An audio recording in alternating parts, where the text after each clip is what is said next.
Present. Councilmember Lewis, Here.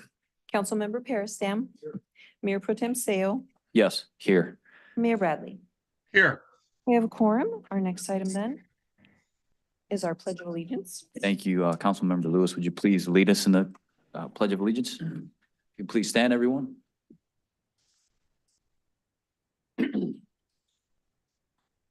Pledge allegiance. To the flag of the United States of America. To the republic for which it stands, one nation, indivisible.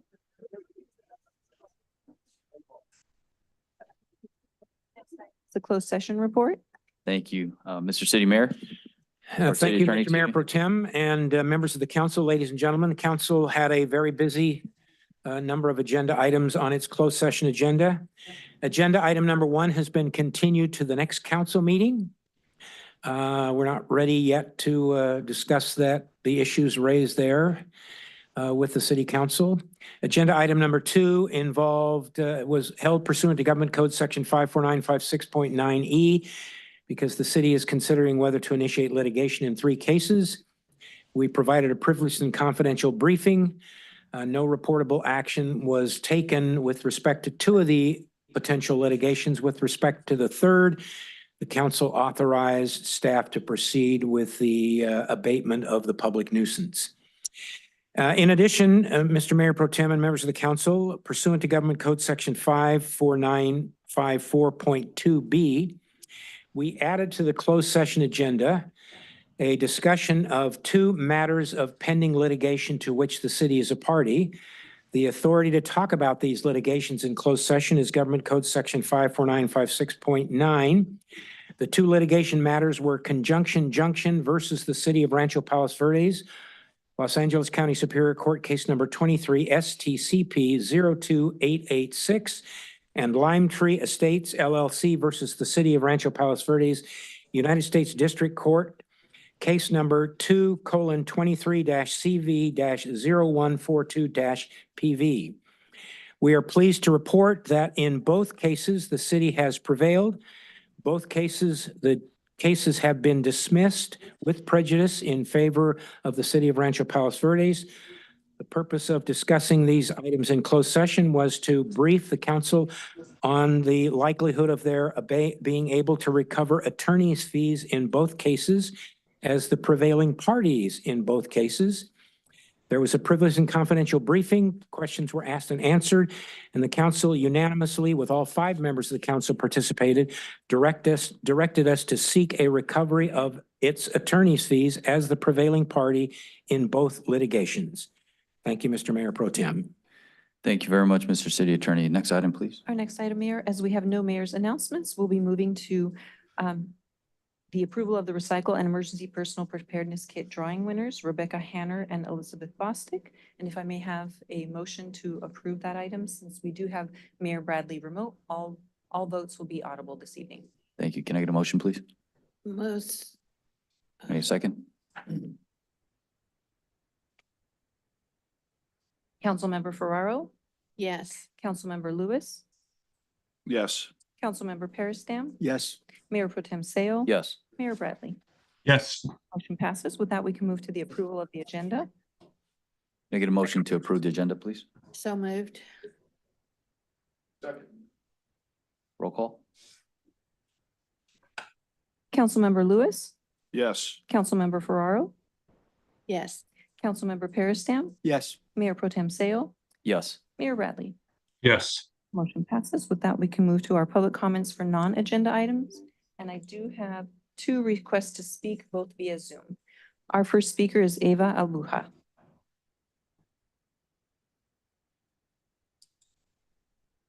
Just a moment.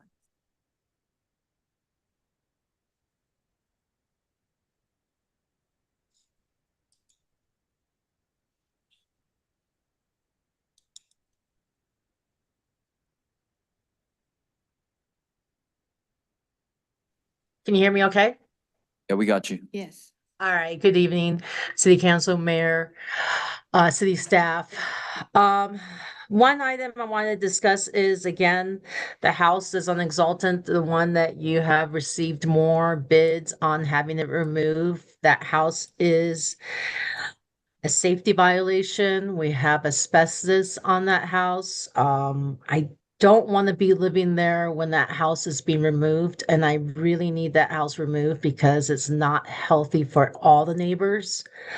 I have not heard anything, any updates on when you will approve that home to be removed. That's the one in Exultant in the corner, the famous first red tagged home. The other item I wanted to discuss was the pipes, the water moving through this last rainy days that we had. Um, the water is pouring right into our driveways, and it poured into my driveway, causing erosion right under the water pipe of about 3 feet deep. I lost soil there, and is due to the water being pointed to our driveways. The water of the pipe that is exiting all the water from above needs an elbow to have that water progress towards the center of the street, not towards the side of our driveways where we have water pipes. That it, causes damage to the structure of our water pipes that are above ground. Also, we need the alignment of all those water pipes from Cal Water to be reviewed after these rainy seasons, because a lot of soil has moved down Exultant, and they need to go and relook at the alignment of that. And that is it. Thank you. Have a good evening. Thank you, Ava. We got a response for you for your first item. Mr. City Attorney, if you want to kind of. Yes, thank you, Mr. Mayor Pro Tem. With respect to the Exultant property, the council unanimously authorized the abatement of that property tonight. We will be required to obtain a court order of abatement, and we will be in the process of seeking that on an expedited basis. Thank you. Thanks, Ava. Next speaker, please. Our next speaker is Wayne Wing, also via Zoom.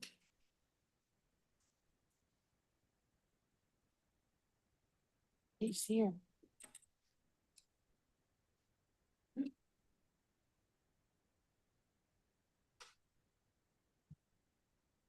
Can I Good evening, share good evening. on the Zoom too? Did you want your PowerPoint slides that you sent earlier? Yeah, I'm logging already. I can see, but I cannot share. So we can share your PowerPoint slides. Mr. Wang, do you want our staff to do it for you? I have a video file that I cannot transfer you, so I can share here. So the video files would have to be shared via remote. I think we emailed earlier. We do have your PowerPoint slides ready to go. Oh, okay, But yeah, not the then I can. Mr. Wang, can you please speak into the mic so that everyone can hear you? Okay. Thank you.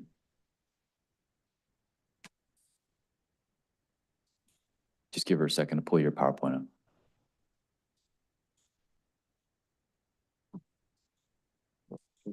Share the red.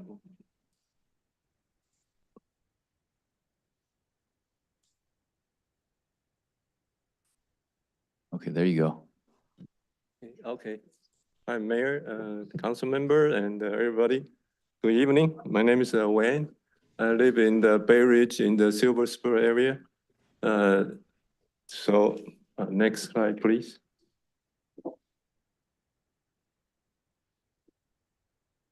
So this is today I'm not going to talk about the congested area near the Silver Spur school, specifically the Basewood Avenue and Mount Malaga Avenue Drive. Yeah. So in the morning, I have to drive the kids to different school, and I have to pass through the Silver Spurs school. And you can see the people, the red, yellow line means the people try to get into school. And the white line is people try to get out of the school. And that's the Basewood Street. And the people coming through Panamanaga from PVE. That's a green line, and a lot of people are also going inside, or going into the Silver School. So there's a lot of traffic there, yeah. And there's only two entrances, one on the Basewood and another one on the Silver Spur Road. So there's also congested there. So if there's a fire inside the community, the fire truck cannot get in. And I heard that there will be a project to build a 482 unit in that red area. So there'll be also a lot of traffic coming up. So I cannot imagine later there'll be extremely heavy traffic. Okay, so I have take some video. Let me show you the.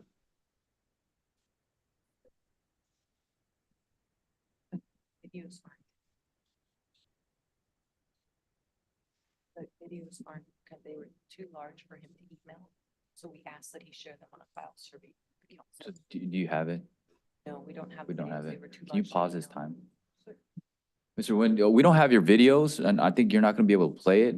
Oh, okay. Yeah. But I think we do understand So, yeah. what you're referring to. Yeah, that's all my point. Yeah. So And you this, still have about 45 seconds. So do you wanna say anything else before? Oh, yeah, so I recommend strongly object the project that they're going to build the 482 unit in that red area, yeah. So, Okay. and He should I have think spoken. there will be. This is, what you're stating is actually an agenda item. This is for non-agenda item. So can you just wrap it up for us? Okay. Yeah. So Not to be rude, I but- strongly suggest to reject the project. Thank you. Appreciate it. Thank you. Yeah. Thank you very much. Madam Clerk, do we have any more speakers? No, sir. Thank you. Can we move on to the next agenda item, please? Certainly. Our next item is the city. Can I get a motion to approve the agenda, please? So moved. Second. Roll call? Forgive me, Mayor Pro Tem. We did the approval of the agenda. I believe that now we're on the city. Oh, I'm sorry about that. City manager report. Yes. My bad. I was gonna say, I Yeah. got a little thrown off here. Sorry. No, Sorry about that. It's the city manager report. yes, Apologize. good evening, Mayor Pro Tem and members of the city council and our viewing audience, and of course, our mayor on the screen. I know Terry is the city clerk. We're gonna open up my PowerPoint slide.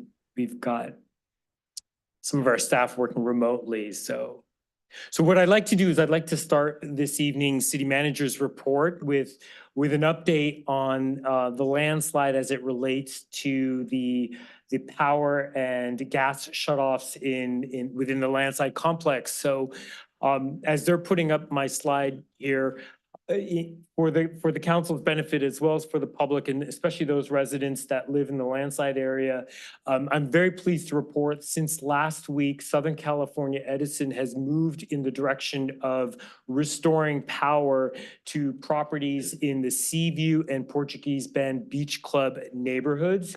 In fact, in the Beach Club neighborhood, 22 properties have been re-energized by Southern California Edison, plus 2 meters that belong to the Klondike Canyon Landslide Abatement District have been re-energized, which is great news for the district because they were able to decommission the use of the generators and save on the cost for the propane. And now they're reconnected as well as their sewer system, which requires pumps, and they were on generators. Now they're back on the grid. Across the street in the Seaview neighborhood, we have 22 properties. In fact, our speaker under non-agenda items, Eva Elbuja, is one of the property owners that was able to restore power. At this time, we continue to work with Southern California Edison to identify additional properties in these 2 neighborhoods. One of the most important factors that need to be considered for re-energization is to make sure that the structure is sound as well as the electrical panel. I think some of these properties installed solar, and we got to make sure that they were done properly. We continue to work with Southern California gas to find a timeline when gas will be restored in these two neighborhoods. And we continue to work with the Abalone Cove area to implement measures, which you'll hear later this evening on the agenda, to stabilize that area so that we could start to see some of the utilities restored in that neighborhood. Next slide. And speaking of the landslide and just the overall weather, and we know that rain is as much as we need it in California, we don't need it in Rancho Palos Verdes, especially in the landslide area. But many residents, as the weather forecast was predicting an atmospheric river coming, many people were reaching out saying, oh, what is the city doing? Are we scrambling? How are we going to prepare? And I'm very pleased to say that we were very prepared. The city was prepared. We started discussing working with each of the neighborhoods on measures that we would implement. Late summer, the council approved the winterization plans. You actually allocated $4 million for winterization efforts in October. The next day, we immediately went in and started work, and our efforts paid off with the amount of rain that we experienced and observed last week. We had very minimal issues, and I want to give a big shout out to the Public Works, to Ramsey and his team, to Dan in Recreation and Parks and his team. Collectively, with our contractors, we cleaned, we made sure all of our storm drains were clear. We inspected the liners, the pond liners in the canyons that had the liners installed earlier this year. We had sandbags. We provided sandbags and sand to all the neighborhoods. In fact, we had areas where sand and sandbags were left in the neighborhood, so they didn't have to drive to City Hall. We had sandbags and sand at Fire Station 83 as well as City Hall.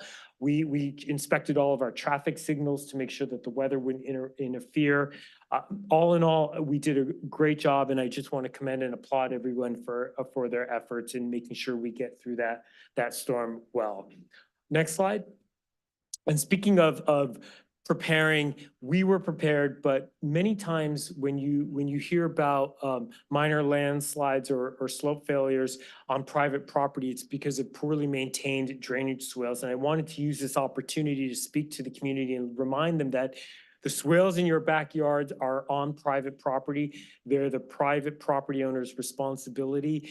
You need to make sure those swales are clear of any debris, especially as we exit the summer season and enter the winter and fall season when leaves start to pile up in those swales. You need to go up, and if you can do it, great. If not, you could hire someone to do it. Make sure they're clear so that water drainage can properly flow. If not, that usually is the primary reason for these minor slope failures on private property. Next slide. And in the vein of public safety, I just wanted to remind our community that the city has a grant program, a public safety reimbursement program, where neighborhoods, and it doesn't have to be an organized formed HOA, it could be just a block of residents who want to add another level of security using technology. We have grants that we issue to neighborhoods up to $2,000 and to individuals up to $100 for using cameras and other surveillance devices to add security. So that program is open. You can go to the city's website if you're interested, and you can get some more information or fill out the application. And by the way, right now, the reimbursement is up to $2,000. This coming budget season, we know that many of these companies that provide surveillance cameras, their annual subscription or their lease fees have gone up, and we're gonna propose to raise that limit so that we can be competitive with those companies. Next slide. And this is very important. I've been speaking about this since we all witnessed the devastation of the fires that happened in the Pacific Palisades and in Altadena. Many people have been reaching out, wanting to know what they can do to harden their property, what the city is doing to protect and prevent something catastrophic happening here on the Palos Verdes Peninsula.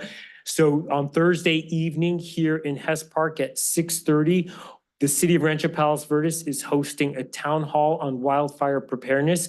This will be a hybrid meeting, so in case the room is full like this this evening, you can always stay home and watch and tune in at home as well and submit your comments. But we have a great panel of speakers that are going to be speaking from LA County Fire Department, LA County Sheriff's Department. We've got Cal Water, the West Basin Water District, as well as the Metropolitan Water District. We've got the Public Works Department talking about all the different things and tools that we have in place and what the community and what you each can do to harden your homes. There's a lot to learn.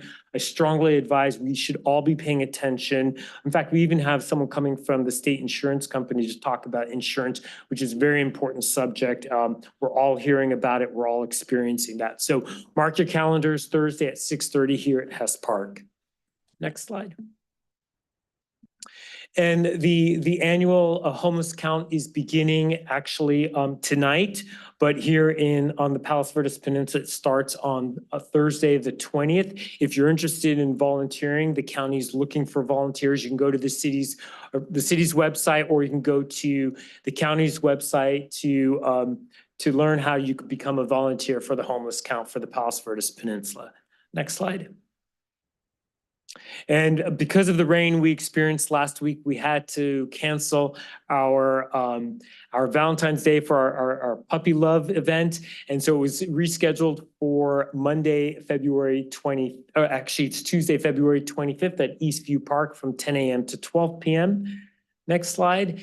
And I can't believe I'm about to talk about the Easter egg extravaganza. But that is one of the most popular city events that we have. It usually sells out, and we're going to open up registration on Monday, March 3rd. I just want to bring that to the community's attention. If you're interested in participating, it's going to be Saturday, April 19th from 10 a.m. to 11:30 a.m. at Kenditas Civic Center. Registration opens March 4th. And that concludes my city manager's report for this evening. Thank you, I appreciate it. I think that's the first time we got clapped for That's city the first, manager. thank you. Madam Clerk, can we get the next item, please? Certainly. Our next item is the consent calendar. Late correspondence was distributed earlier regarding item letter I, and I do have one request to speak. So other than I, can I get a motion to approve the consent calendar, please? I'll move. Second. Thank you. Roll call. Councilmember Peristam, Yes. Councilmember Ferraro, Yes. Councilmember Lewis, Yes. Mayor Pro Tem Seo, Yes. Mayor Bradley. Aye. Motion passes. With that, we can move to item letter I, consideration and possible action to award a professional services agreement to Kimley Horn and Associates, Inc. to prepare a traffic study for certain intersections along Palos Verdes Drive South. Would the council like the speaker? Yes, Yes. please. Okay. Ava Albuja via Zoom. Good evening, Mayor Pro Tem, Mayor and City Council and city staff. The roundabouts are being suggested and also researched for over $102,000 for a report about how a roundabout would affect traffic right there in the neighborhood of PB Drive South and Forestdale and also at Schooner. I'm really concerned about that for a couple of reasons. One is fire evacuations or safety evacuations of the city. You have to think about the landslide. We have over 10,000 cars that drive on PB Drive South. And if there were to be an evacuation, you would have to have horse trailers evacuating horses out of Portuguese Bend and into PB Drive South and make them go around a roundabout once or twice, depending on what you guys decide, which I'm totally against. For evacuation purposes, especially because PB Drive South is so weak from landslide, we should not even look at roundabouts in that area. We have a lot of cars go through there. We cannot have horse trailers going up the ski slope. That would not work. We're talking about horse trailers that could carry 10 horses, 15 horses at a time. There's no way that kind of weight will go through the ski slope. And then to have hundreds of cars trying to leave towards San Pedro's side and going around about having horse trailers and hundreds of cars would be a disaster. I really would love to see you exit this expense, use this expense of the $102,000 towards something else, maybe traffic lights, maybe stop signs, because those items will help in evacuation purposes. You are not putting a permanent fixture into the street with a roundabout. You can turn off lights. You can have police officers escort people faster out of the areas. So I please recommend that you save that money, use that for something else, and get rid of the roundabout idea. Thank you. Have a good evening. Thank you. Next speaker. No further speakers, Mayor. Is there any comments from city council in regard to this particular item, or do you guys want a staff report? Or just comment? Do we have a staff report coming? Can we have one? Do you guys need one? If If you'd so- like, we can give you a report. This is a routine professional service agreement for a matter that the council has been discussing for a few years now. Then I'll just make my comment. Sure. I do have one comment. On the, on this item, page 4, scope, it explicitly says that a comparison of a roundabout configuration to an all-way stop, traffic signal, or other configuration. So my understanding of this is that it is baked into the study that we're looking at alternatives. Somehow or other, we got the lead being the roundabout, but there's more than just roundabout on the table. Could we clarify that? That is correct. Thank you. Yes. And I think it's worth noting that the speaker brought up a very good point about evacuation. And so we will pass that along to the consultant to make sure that as they look at this segment of Palos Verdes Drive South, that they take into account evacuation routes and the flow of traffic in the event of an evacuation. Yeah, along those lines, I was going to comment that we could certainly make them aware of the prevalence of large animal carriers, and that whatever solution is recommended, that it would take that into account, that there would be capacity to handle those. And then my other question was, whatever decision is done, there's a multi-step process and some compliance, and I just want to make sure that this study in and of itself, the investment in it, would stand as part of that process. So in other words, it wouldn't be a repetitive or repeat or need to spend more money for whatever compliance reasons we'd have to do to make a change like this, whatever the outcome is. Does that make sense? Yes, I mean, in the sequence of a capital project, you do the study will make recommendations in its analysis, and then if acceptable, and we'll bring that to the city council, then the council will decide whether it wants to proceed with the construction, and then we'll do the construction drawings and then bring that to the council for approval. Perfect, thanks.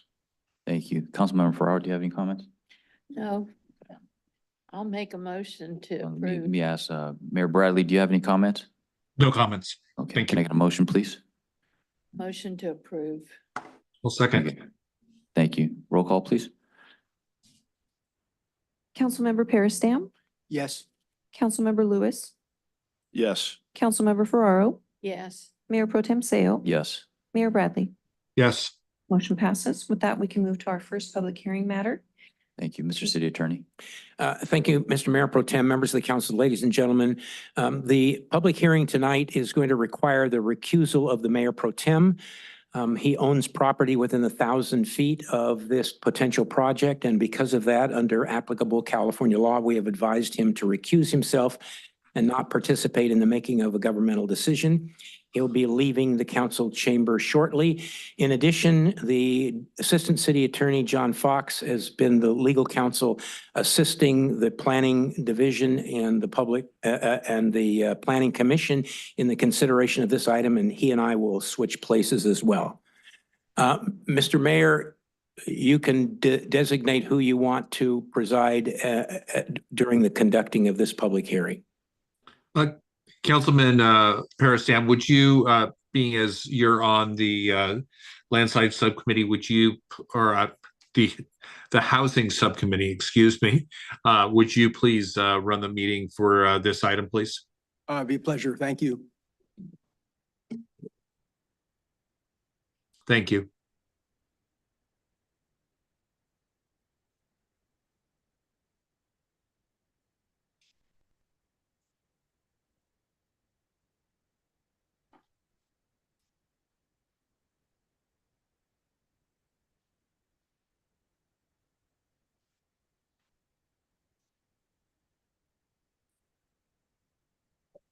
Councilman Parastam, I'll just see an item if that's all right then.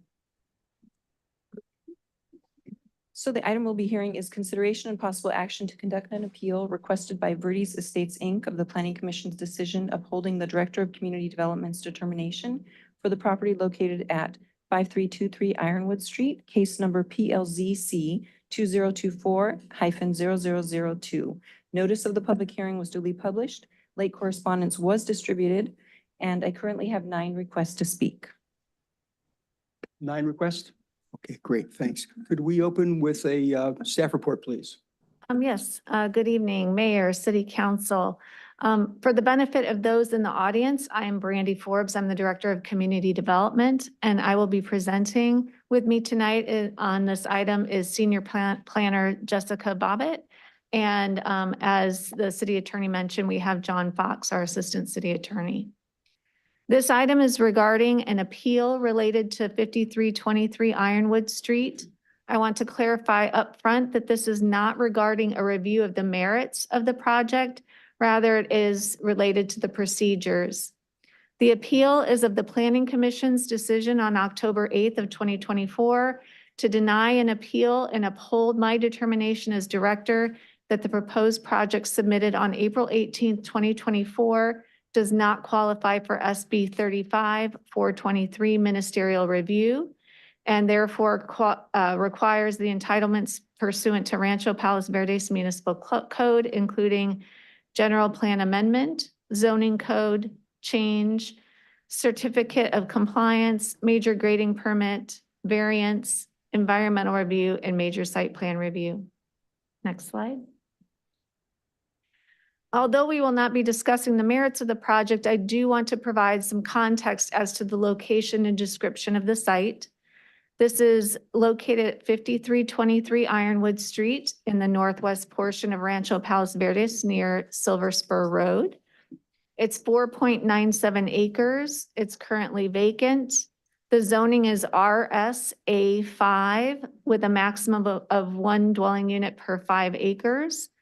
The site falls within the OC3 Urban Appearance Overlay Control District. The surrounding land use is single-family residential development located to the south, west, and east, with institutional development to the north.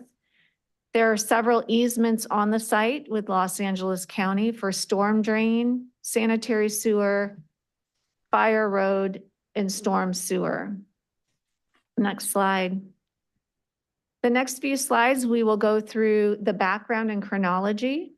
On January 22nd of 2024, the applicant submitted an SB 330 preliminary application proposing 482 units, 395 of market rate and 97 affordable, comprised of 641,193 square feet of building area. For background, a preliminary application is for housing development projects seeking vesting rights pursuant to Senate Bill or SB 330, the Housing Crisis Act of 2019. A preliminary application under SB 330 will lock in the general plan and zoning at the time of the preliminary application for a housing project. After submitting a preliminary application to the local agency, an applicant has 180 days to submit a full application, or the preliminary application will expire. On January 22nd of last year, the city did not have a certified housing element, and under certain circumstances such as this, an applicant can submit a housing project preliminary application that is not compliant with the existing general plan and land use zoning called the Builder's Remedy Project. Although the city had prepared a revised draft housing element at the time of this preliminary application, it had not gone through formal review at the State Department of Housing and Community Development, or HCD, and had not been adopted by City Council. On January 22nd, 2024, the preliminary application included, amongst other procedures, an application for ministerial review under Senate Bill or SB 35. If a project qualifies for SB 35, it would be reviewed ministerially without a public hearing. One of the criteria that is required to be met for a proposed SB 35 project is tribal consultation. On February 13th of 2024, the city commenced the tribal consultation process within the required 30-day timeframe from the submittal of the preliminary application pursuant to Government Code Section 65913.4, commonly known as SB 35. On March 14th of last year, HCD sent an email to me as the director indicating that HCD had no further comments regarding the revisions to the revised housing element, indicating that the housing element was ready for adoption.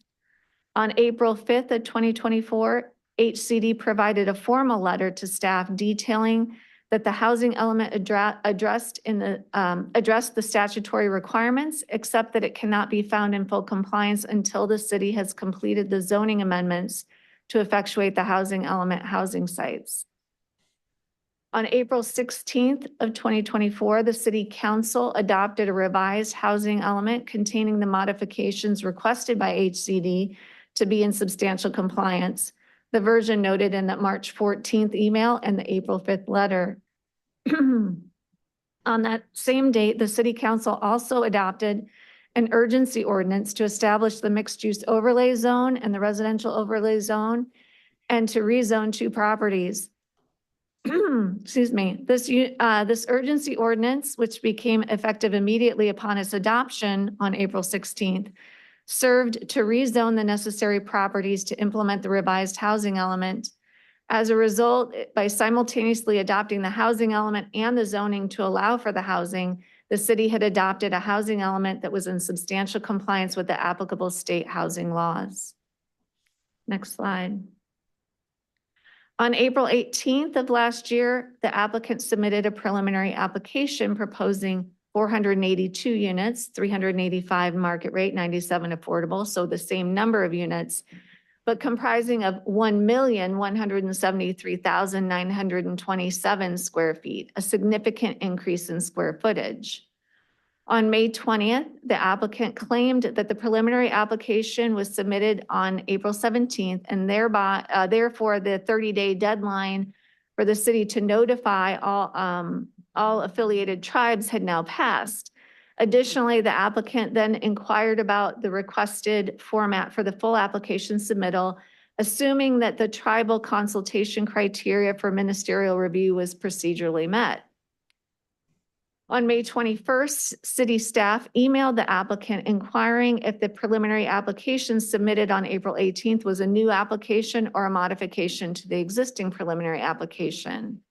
On May 22nd, the applicant emailed staff noting that the April 18th submittal was a new preliminary application.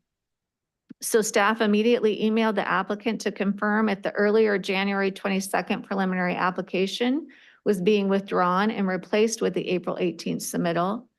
And on May 23rd, the applicant confirmed via email that the preliminary application dated January 22nd was withdrawn. On June 5th, staff provided a letter to the applicant via email detailing the preliminary application dated January 22nd, that it was withdrawn per the applicant's correspondence provided on May 23rd, and that the city had adopted a housing element in substantial compliance with the applicable state housing law on April 16th.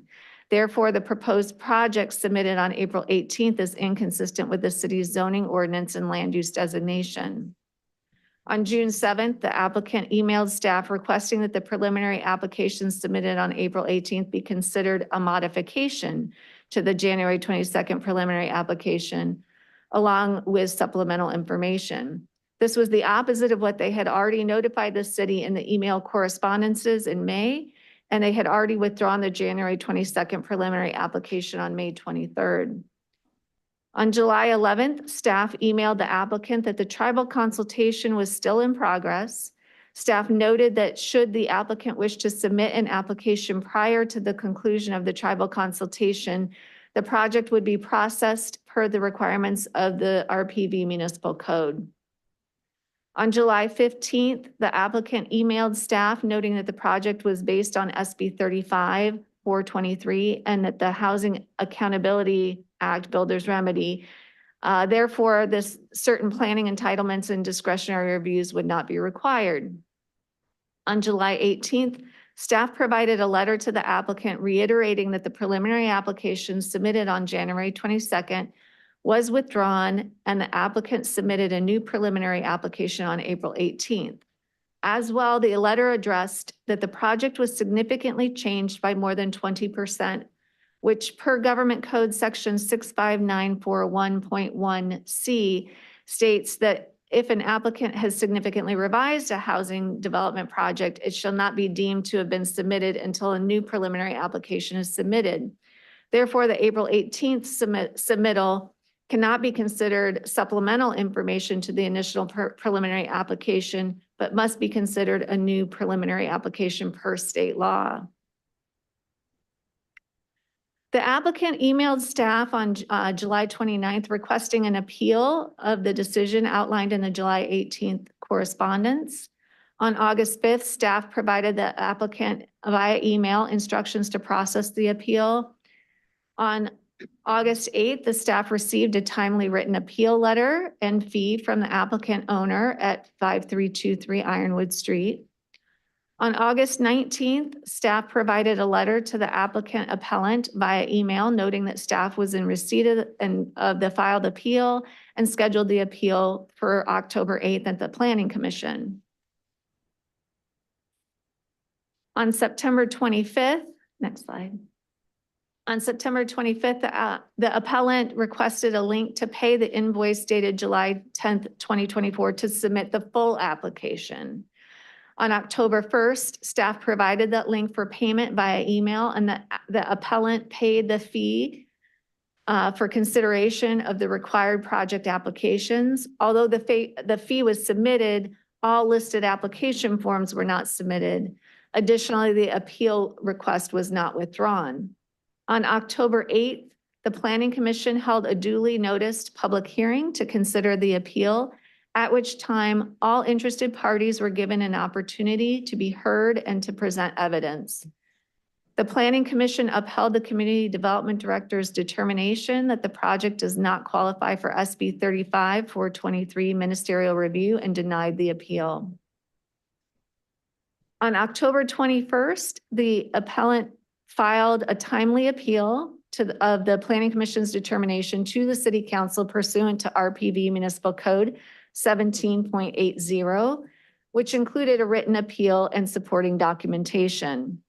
On October 25th, staff provided the appellant a letter via email noting that staff had received the timely filed appeal. On October 29th, staff issued a letter of incompleteness for that full application and issued case number PLZC 2024-0002. This was the application, that full application that they submitted on October 1st. On November 3rd, the applicant appellant requested via email to place the application review on hold until the appeal process had concluded.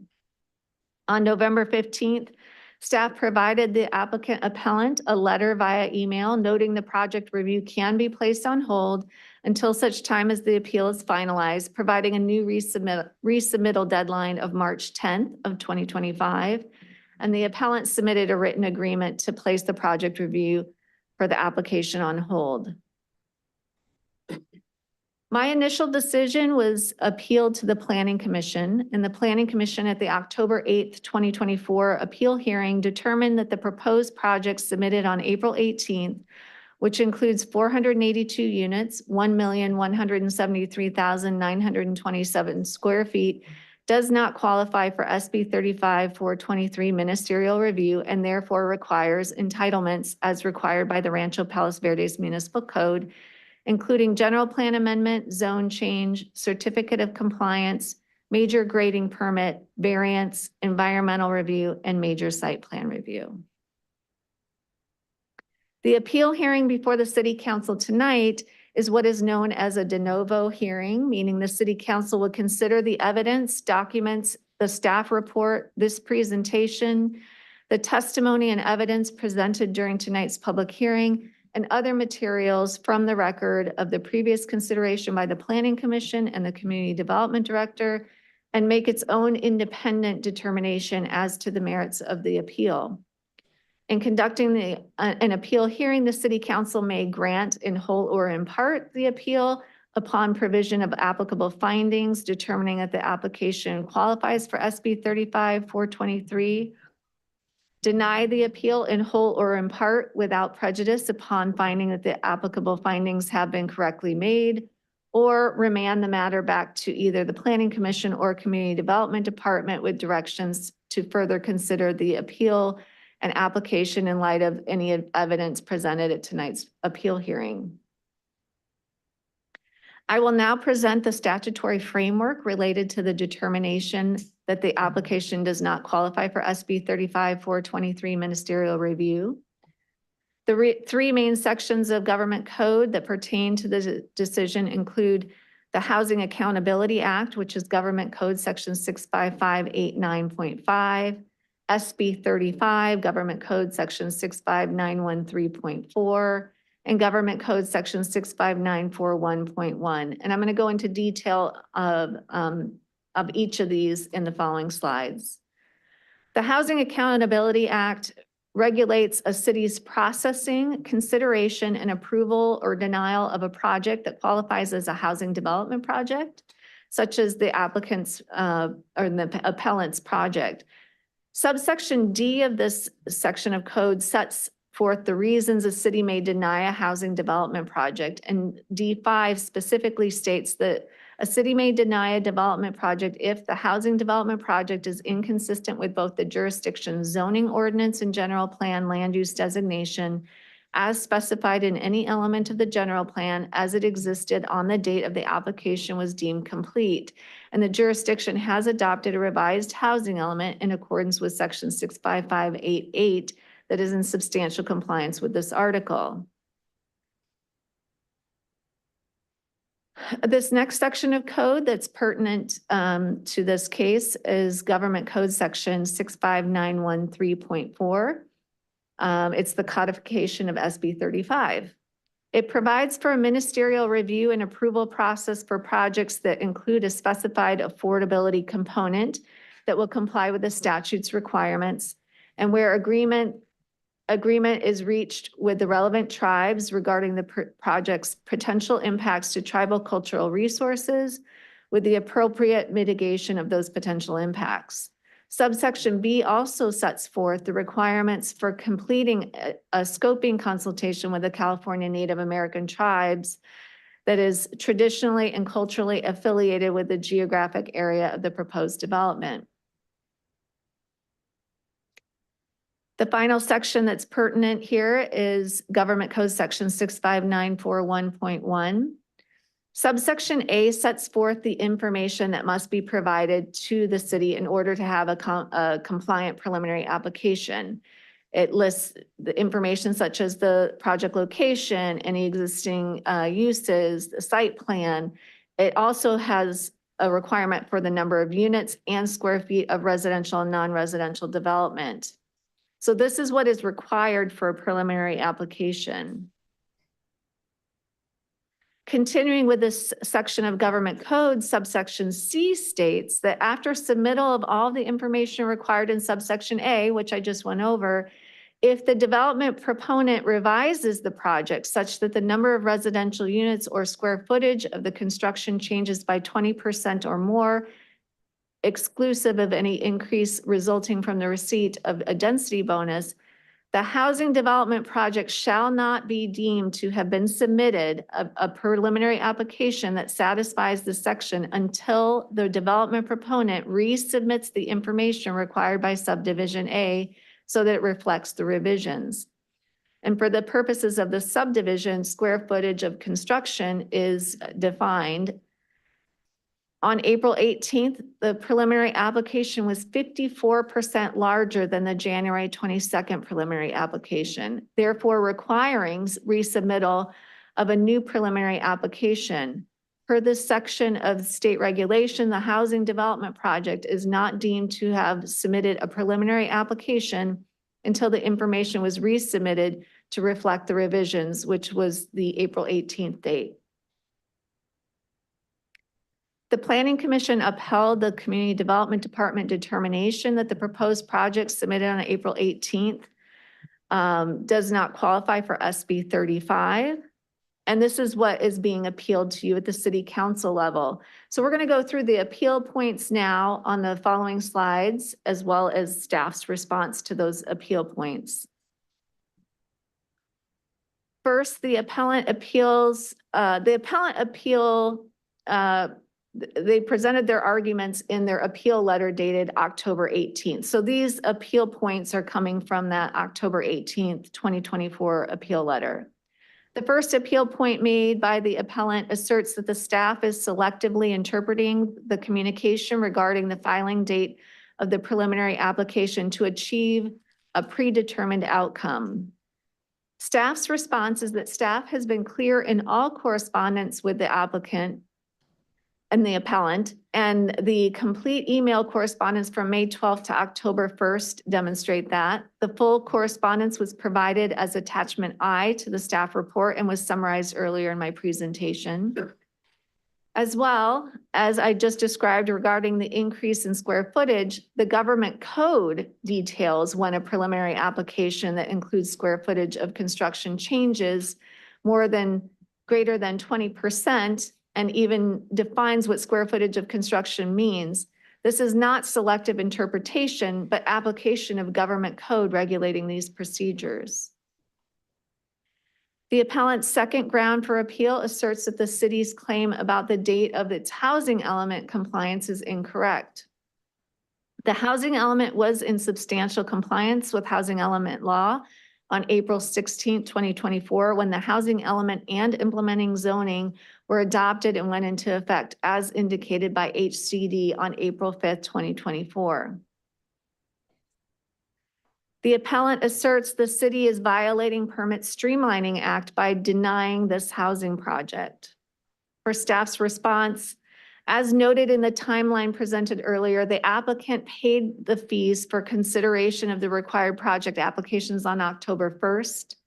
Staff provided a letter of incompleteness on October 29th in compliance with the Permit Streamlining Act. Subsequently, the appellant requested via email to place the application review on hold until this current appeal process concluded. Staff provided the appellant a letter via email noting the project review can be placed on hold, and the appellant agreed to that. And as such, the staff has complied with the Permit Streamlining Act. The housing project has not been denied. For the fourth appeal point, the appellant asserts that the city violates the affordable housing streamlined process by denying this housing project, specifically by failing to act within the required timelines for tribal consultation and not providing details regarding the tribal consultation. For staff's response, upon the submittal of the preliminary application dated January 22nd, 2024, staff commenced the tribal consultation on February 13th. Staff sent a letter requesting 10 local tribes to engage in the tribal consultation process. As a result, 2 tribes, the Tongva Nation and the Kits Nation, requested to engage in the tribal consult. Neither tribe approved the developer's participation in the scoping consultation, as is required by government code. Accordingly, the staff proceeded with the required consultation process without the participation of the applicant. Staff provided the applicant an update via email on July 11th, noting that the tribal consultation had not yet concluded with Kits Nation, but provided the conditions requested by the Tonga Nation.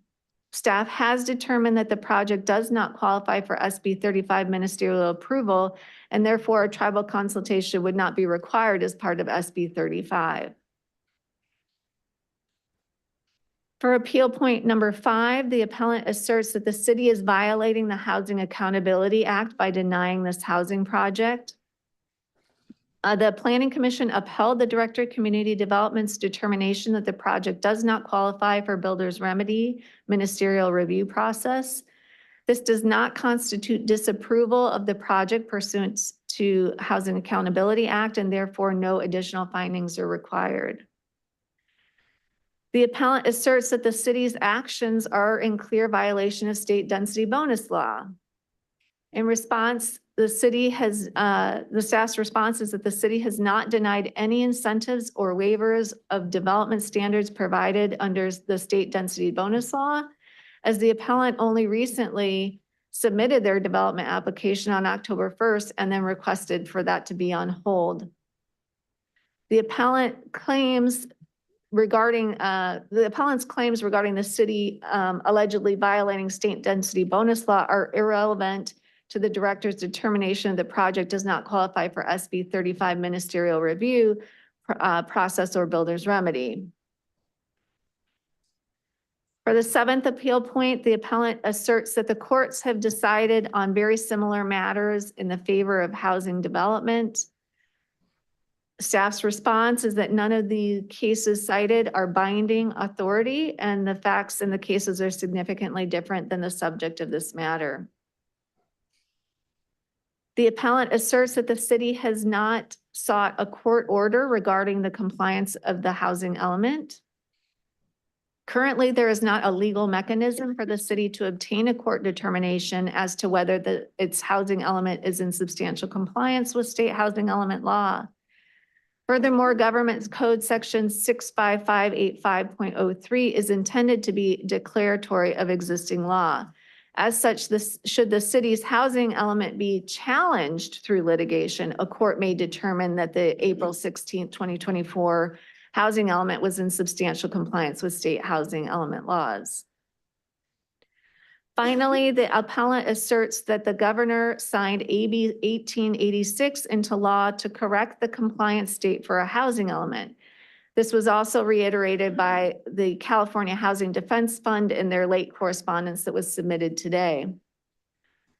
AB 1886 was signed on September 19, 2024, and this legislation went into effect on January 1st of 2025, just this year, and was not in effect at the time of the directors or the Planning Commission's determination that is the subject of this appeal.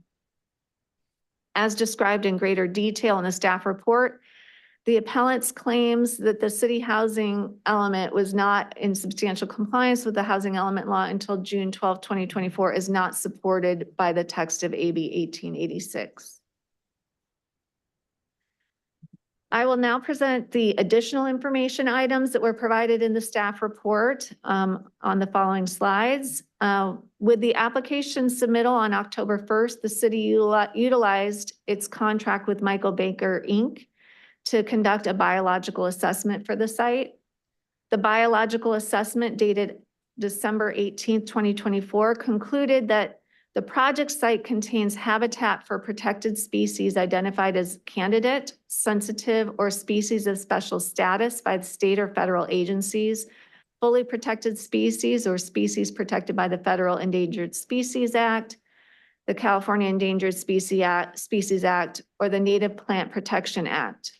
As such, pursuant to Government Code Section 65913.4A6J, this disqualifies the project from utilizing streamlined ministerial zoning and permitting processes pursuant to SB 35.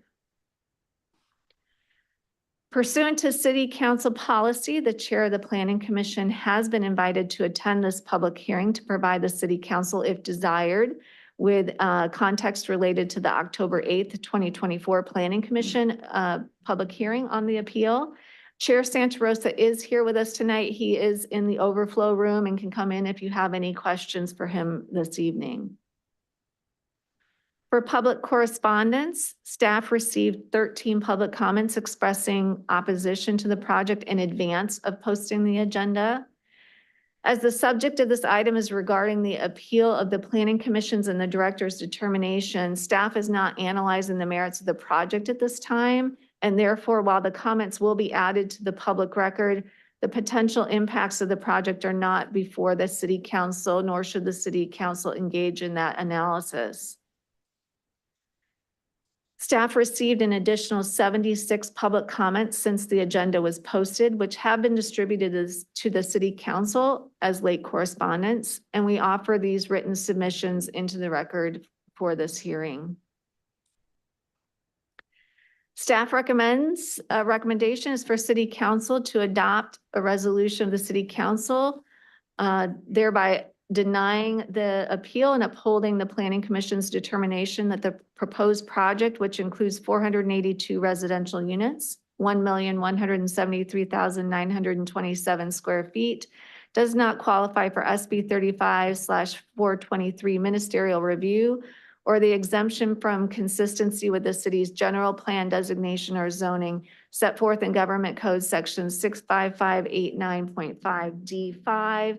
Therefore, requiring the following land use entitlements: general plan amendment, zone change, certificate of compliance, major grading permit, variance, environmental review, and major site plan review as required by the Rancho Palos Verdes Municipal Code to consider the proposed project as described herein for the property located at 5323 Ironwood Street, case number PLZC 2024-0002. And that concludes my presentation. Thank you, Brandy. That was very helpful. The chronology is very helpful to follow the process that we've been through. We're going to open the public hearing.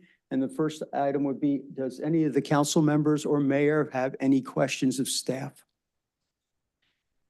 Not at this time. At this time, we'll go to the speakers first. Okay, Mayor, any questions of staff? Not at this time. Thank you. Thank you. Great report, by the way, Brandy. Yes, well done. We have 9 speakers. Okay. Okay, the rules for this are going to be the applicant appellant has 10 minutes to present. Then the rest of the community individuals will have 3 minutes. Since we only have 9 of that group, we'll keep that at 3 minutes. That's okay. And then the applicant will come back and has the opportunity for a rebuttal, and that will be 5 minutes.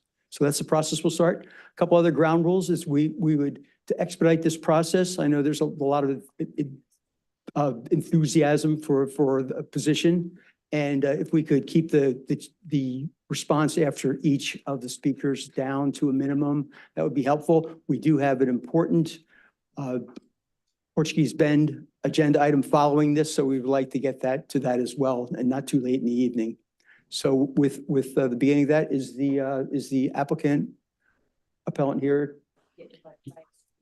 Okay, great, by Zoom. A question from the mayor. Okay, Mayor? Councilman Peristam, just one note for our public commenters.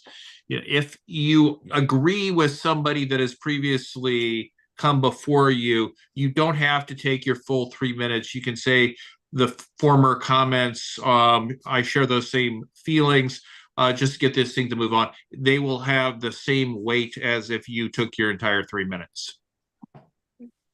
Thank you, Mayor. Let's begin with the applicant, please, and you have 10 minutes.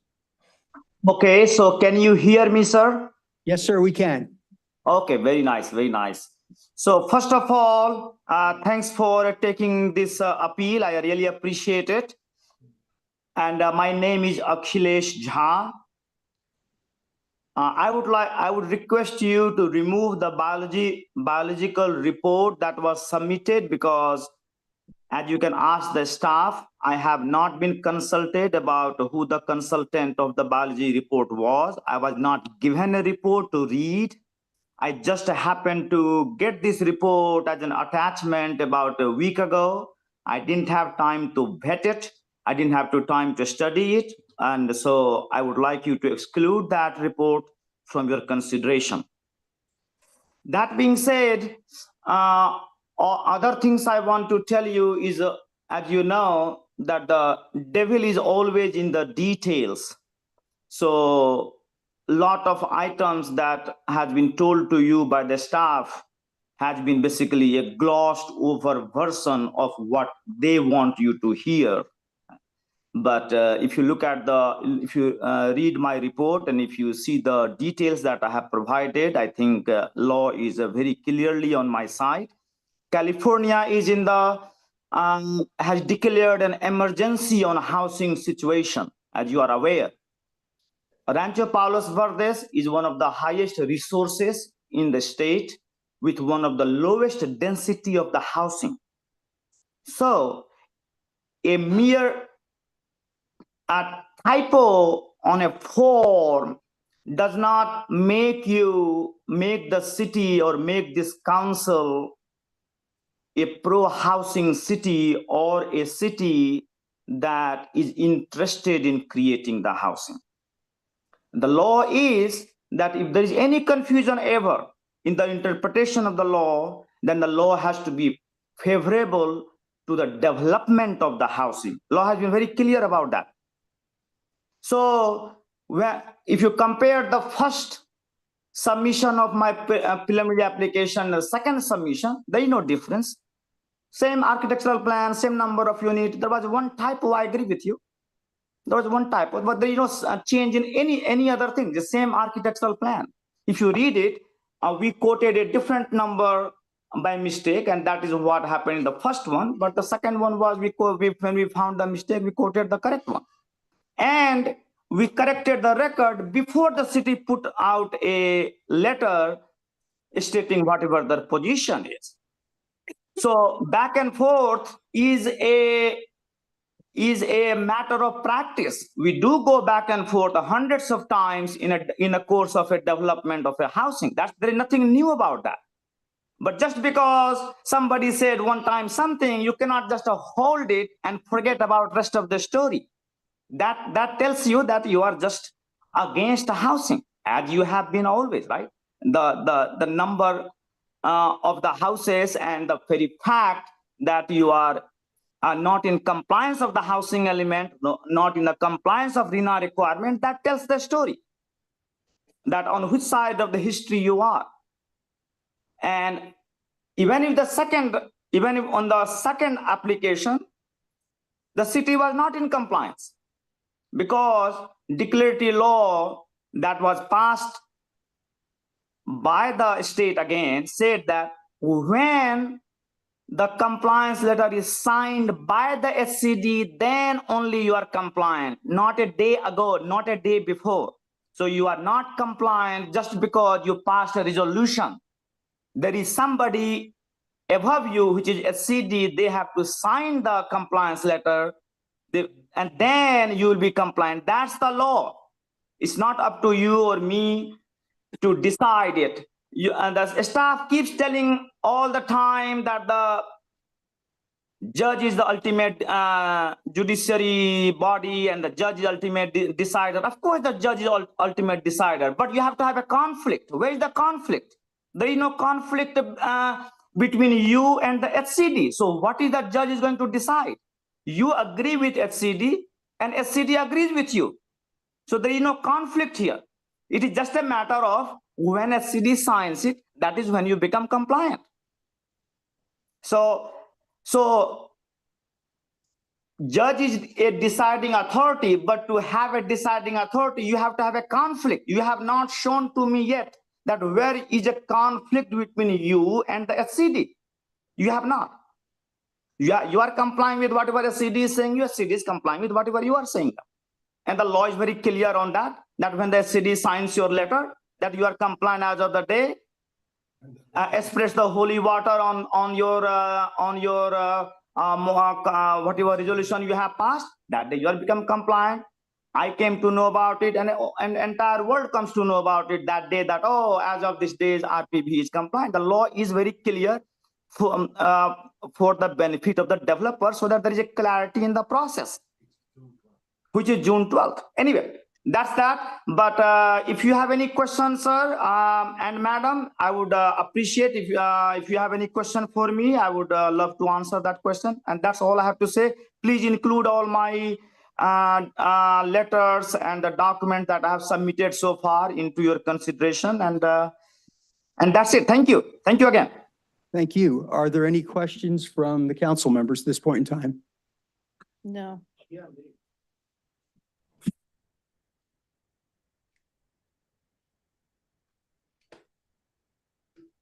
Hi, Mr. Jha.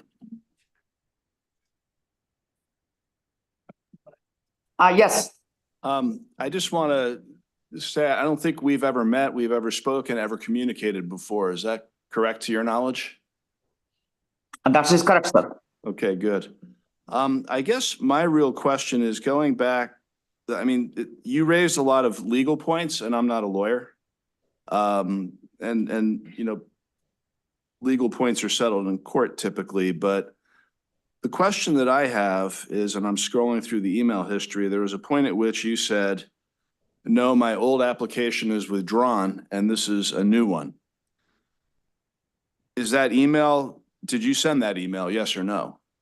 Yes. Okay. And then subsequently you said, oh no, I said the wrong thing. I really meant this as a modification. And that is also a correct email, right? Yes.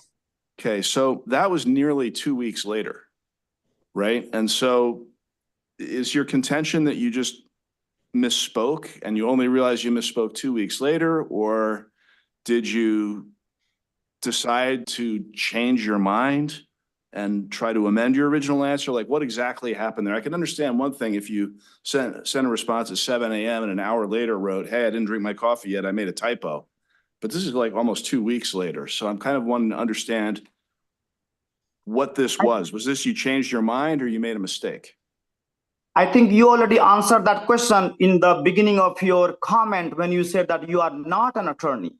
Just like you, I'm also not an attorney, right? As you can see, the housing laws, it runs in thousands and thousands and thousands of pages. It's very hard for me to digest what is happening around me and what are the laws say. So it takes me time to digest what I have said, what has happened, what is the, so no, I didn't change my mind. I corrected my whatever before ultimate I had said, that is what I corrected, rightfully so. And you have to give some leeway to the developer because they have a lot of things in mind. There are, as you know, there are hundreds of pages of the document that I have to go through. That property that we are talking about, you are very, very well aware that how many issues the properties have. So anyway, you get my answer. Sorry about that. Okay, I understand what you're saying. Would it be reasonable for me to assume you have lawyers in your employ that consult you on these matters? I'm not, sir. No, You I do it have myself. no lawyers working for you? Okay. Correct. I do it myself. Okay, no more questions from me at this time. Okay. Thank you, Councilmember Lewis. Questions? Mayor, questions? Not at this time. Thank you, Councilman. Okay, I just have one question, Mr. Jha. You paid a substantial amount of money to file an application parallel to this process with the city, and then you were asked that the city stop that process going forward. So we're holding it right now, and it's put on hold. If this application is turned down, is it your intention to develop your property under the rules that of that application and our current law and our current development code? Or if you turn down my my appeal, then I will go to the court. Okay. All right. So you don't intend, even though you pulled the permits for going through the regular process to go that route, you'll go to the courts. No. Okay, thank you for bringing that up. No. So good point. So Thank that you. was done under protest. So when the city gave me a list of charges around $85,000, I had a correspondence with the city staff that this is invalid charges.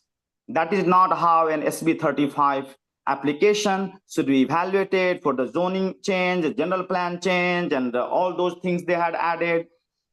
But, you know, you have the upper hand over me, and I don't want to be caught by not knowing something and later paying the price for that. That is why under protest, I paid the $85,000, but I didn't intend to, don't want to. And when I go to the court, when the judge decides, if he decides in my favor, I will get my money back. Thank you. Any other questions from council members or mayor? Okay. Can we proceed then with the slips been submitted from the community? Councilman Lewis. I'm sorry, just to ask one more. So you said you needed time yourself to analyze all these things. So when you were asked the question, are you withdrawing your first application? This next one is a new one. You could have taken time you needed to answer that question, right? Yes. But did you take sufficient time? Apparently, no, as you can see. Well, okay. No more questions. Thank you, council member. First speaker, please.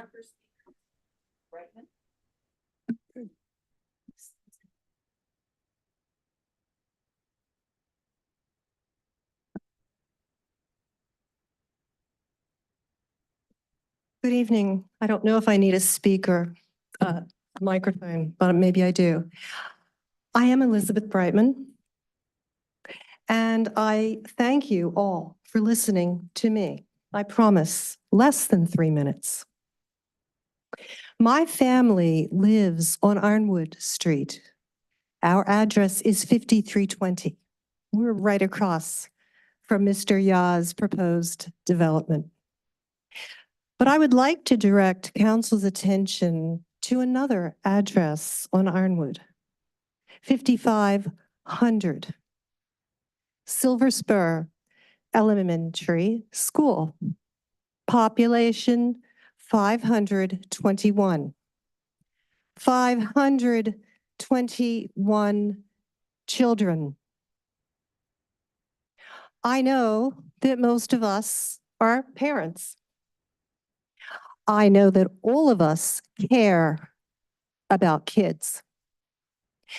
Our neighborhood especially cares about the kids who are enrolled in Silver Spur. Most importantly, we care about their safety. Even with excellent administrative and faculty supervision, drop-off, pick-up, special events are harrowing in our neighborhood.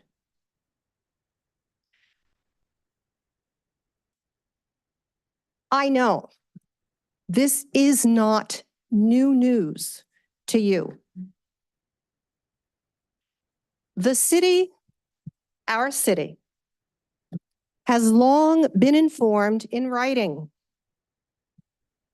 of our neighborhood's concerns with traffic safety. Long before this current debate.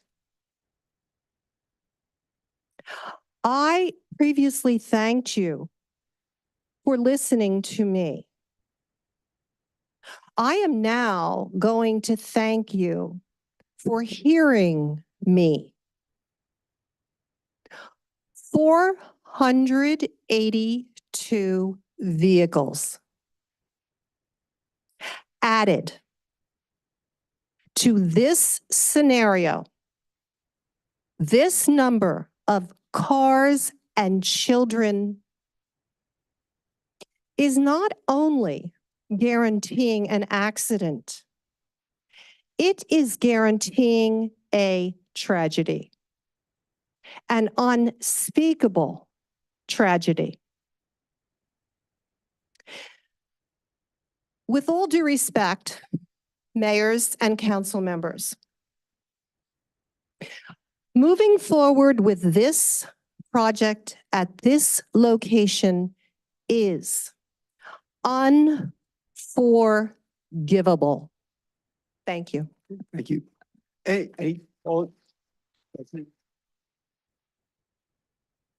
Any questions of the speaker from the council or mayor? Okay, next speaker, please. Hello, my back's killing me. Good evening. I'm not going to talk about the project, as horrible as it is. We're going to all object if and when it ever comes before the planning commission. I'll talk about all the issues of safety and traffic and blah, blah, blah. I'm here to talk about the process. And at the end of the day, Brandy gave a fabulous report. But at the end of the day, there's one question to be asked and answered. Were we in substantial compliance on April 16th before the April 18th application was submitted? Whether it was a correction or whether, and you don't have to be a lawyer, Mr. Jaw, to know what withdrawal of an application and a new application are. Those are English, and you have a fabulous command of the English language. So the question is the reliance that he's trying to place on AB 1886, which didn't go into effect until January of this year, applicable here at all? The law in California is when it goes into effect, it has prospective application, not retroactive application. So there's no point in talking about AB 1886. The cases that he wants to rely on, totally factually different. When a city of Los Angeles, in his wife's lawsuit against the city of LA, whose his information is in his appeal papers, the city of LA tried to self-certify that it was in compliance before conferring with HCD. Before HCD had said, yeah, your housing element's okay. Our housing element was blessed to be in substantial compliance. And it's not perfect compliance, it's substantial compliance. And HCD told us, you did everything you needed to do, you've adopted, you've put into your housing element everything. Now just adopt it and rezone and you're good to go. And that is what Judge Frank held in the Redondo Beach case. There's no point in waiting for a duplicative letter after the fact to confirm that we were in compliance because of what HCD had already told in both a phone conversation with Brandy and in their April 5th letter. So we were in substantial compliance on the 16th. His new application, in plain English, is a new application submitted 2 days later, and we're not in any way being arbitrary or capricious. Thank you. Thank you. Any questions? Next speaker, please.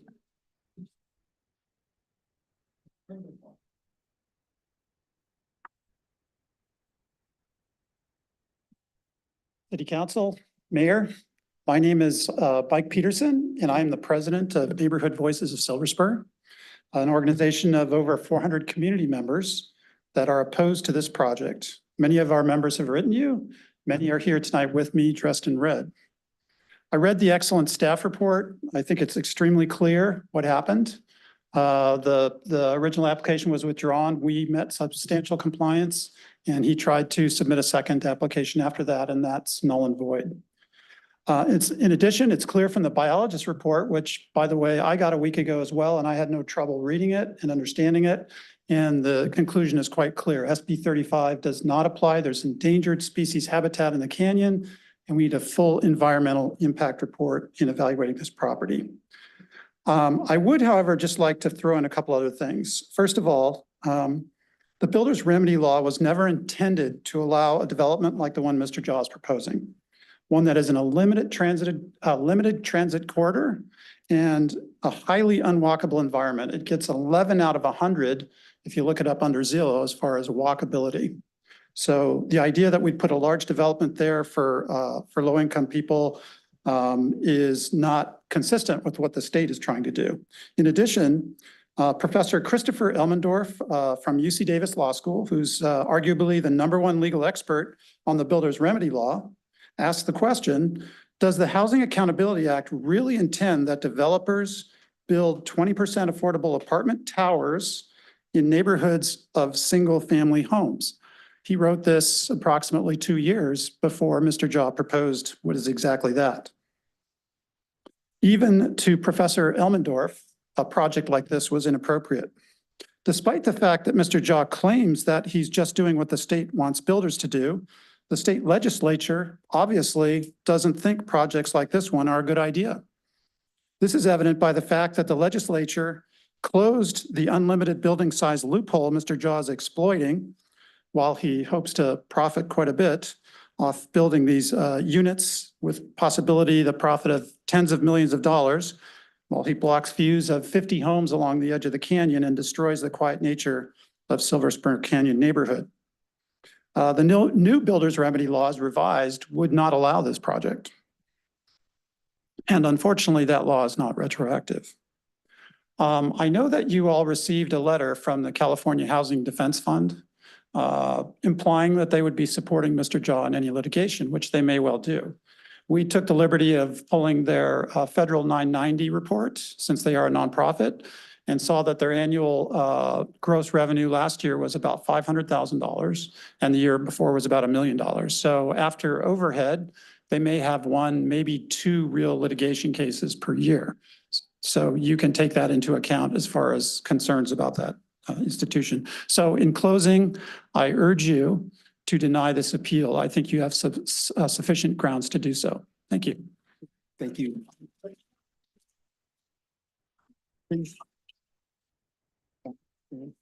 Next speaker, please. Good evening. My name's Kitty Callahan. I'm a resident of Rancho PALOS Verdes and a board member of the Neighborhood Voices of Silver Spur. I'm here today, and I live right behind the canyon, but I'm here today to voice my opposition to the proposed 482 condo development in Silver Spur Canyon. For me, this issue became personal in late October of last year when Jaw himself, along with 2 workers, arrived unannounced in my backyard, armed with fence cutters, a bag of cement, fencing, and poles, attempting to tear down my chain link fence. When I confronted Jaw, he held up a piece of paper and claimed that the city authorized him to move my fence to what he believed was his property line. When I told him he had no right to do this, his response to me simply was, "Sue me if I'm wrong." I called law enforcement, and only then did Jaw stop. He moved on to my next door neighbors, Aurora and Mickey's house, attempting to tear down their fence. I phoned Aurora immediately and she left work, and with the support of law enforcement was able to stop Jaw as well. However, my elderly neighbor who lives 2 houses down from my house was not so lucky. Jaw succeeded in tearing down her fence and even had the audacity to go onto her backyard and use her water to mix the cement. So in mere minutes, Jaw disrespected my rights and my neighbor's rights. This is who he is. This experience was profoundly unsettling for me. It was a violation not just of property, but of trust, respect, and the unwritten understanding that a home is not just a mere structure, it's a place of refuge, of peace, and of belonging. But what disturbs me even more is knowing that this same developer, Jaw, who treated my home and my neighbor's home with such blatant disregard, is now seeking approval to build 482 condos in my canyon. This project presents serious safety concerns. I know we all know this. How will 482 condo units worth of people safely evacuate in an emergency, whether it be fire, flood, or landslides? The canyon infrastructure is not designed to support that level of density, and the consequences will be catastrophic. I'm not opposed to development or to affordable housing, but what Jaw is proposing is neither responsible nor safe. Our community invites Jaw to build his family home in our canyon and live among us. We would welcome him, his wife, his 2 kids, because that's the kind of neighborhood we are. But 482 condos in Silver Spur Canyon is a disaster waiting to happen. Thank you.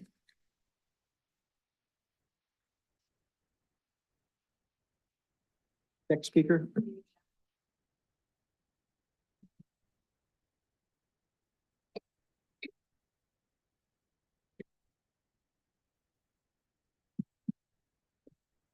Thank you to the city council, city staff, and all my neighbors for coming out here. I am also a member of Neighborhood Voices of Silver Spur. As they mentioned, my name is Dave Matharu, and I reside immediately next door, immediately adjacent to the proposed project. And I want to start by voicing my opposition to the project. for all the reasons that everyone has already mentioned. So I'm going to be very brief. I just want to appeal to everyone's reason, and I know everyone here is a very rational, reasonable person. And I think that to propose a project like this and then expect some kind of a ministerial review of this type of project without, it blows my mind. It's just incomprehensible that a project like this could proceed without a very thorough and exhaustive and comprehensive review. So please don't, take into consideration Mr. Jah's request to not consider the biological report, to not request a traffic study, or any kind of safety study, to not consult our local fire department and their consideration. It's just implausible and incomprehensible that we would be able to do that without a thorough review. So once again, I ask that everyone, the city council, deny the appeal. And if you do consider it, please do not allow it to proceed without a very thorough and exhaustive review. Thank you. Thank you.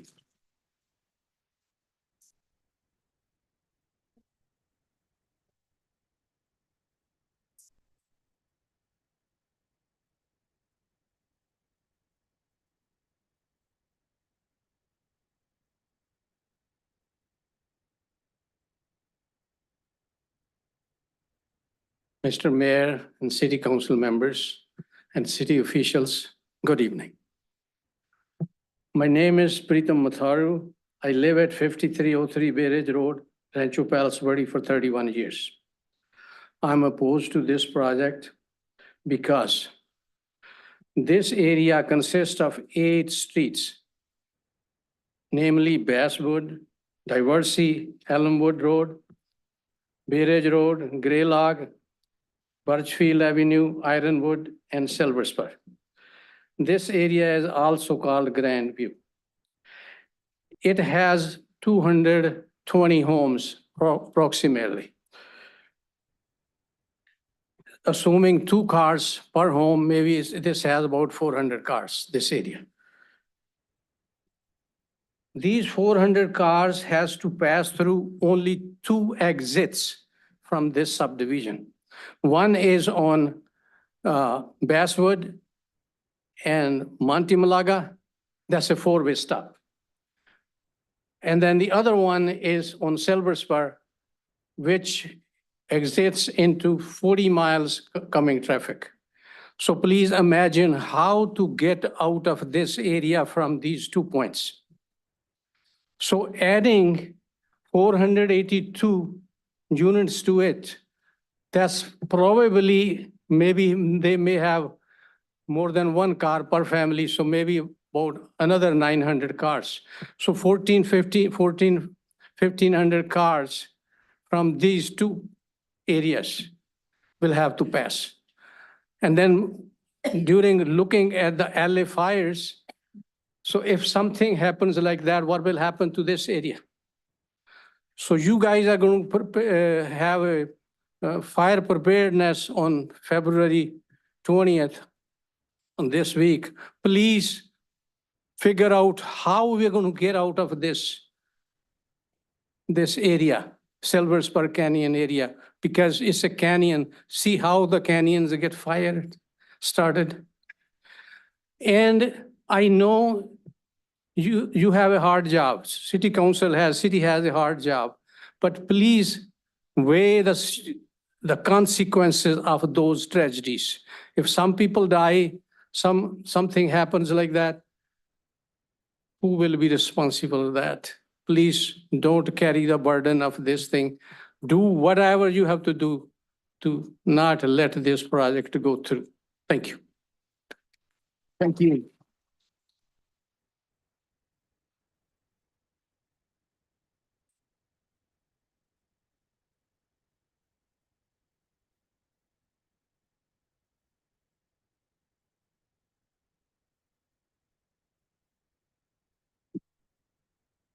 Good evening. My name is Yogi Matharu. I live across the canyon from this proposed project. And I am opposed to this because I think the law is not on Mr. Jaw's side. Usually I'm pro-housing, I'm even pro-development, and I've spoken before you many times in that context. But context is important, and I agree with everything that some of the speakers have said before, particularly the aspects of fire as well as landslides. So in this neighborhood, the context is that we are suffering from landslides because of poor water control and flood control. This canyon has drainage and sewer water drainage and basically rainwater evacuation is through the center of that canyon. All of that will be disrupted. So we are putting ourselves in danger of a landslide.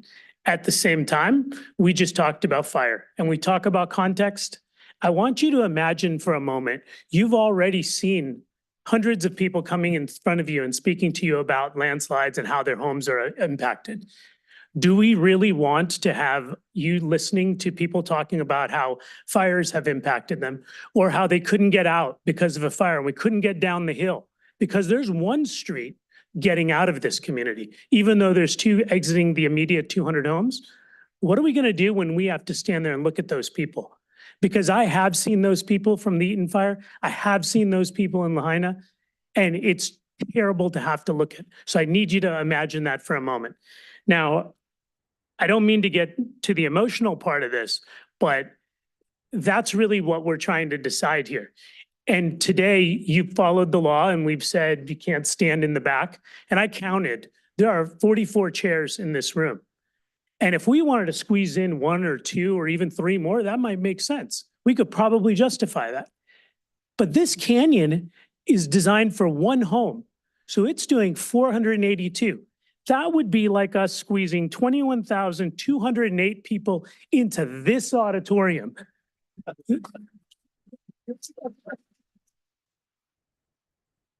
It's beyond common sense. It's beyond expedited review. Your role is to follow the law. Fortunately, the law is on your side. But in this case, even if the law wasn't on our side, we have to deny this appeal. We have to rethink this. And if it takes going to the state and fighting it at that level, we need to do that. Because again, I don't want to have to look at my neighbors and already I have so many neighbors who are losing their homes on the backside of the hill. I don't want people on this side doing the same. So there was some talk about mistakes. I think all of us make mistakes. He made a 600,000 square foot mistake. This is clearly beyond the rules here. This is a new project, does not qualify for builder's remedy and expedited review. Thank you.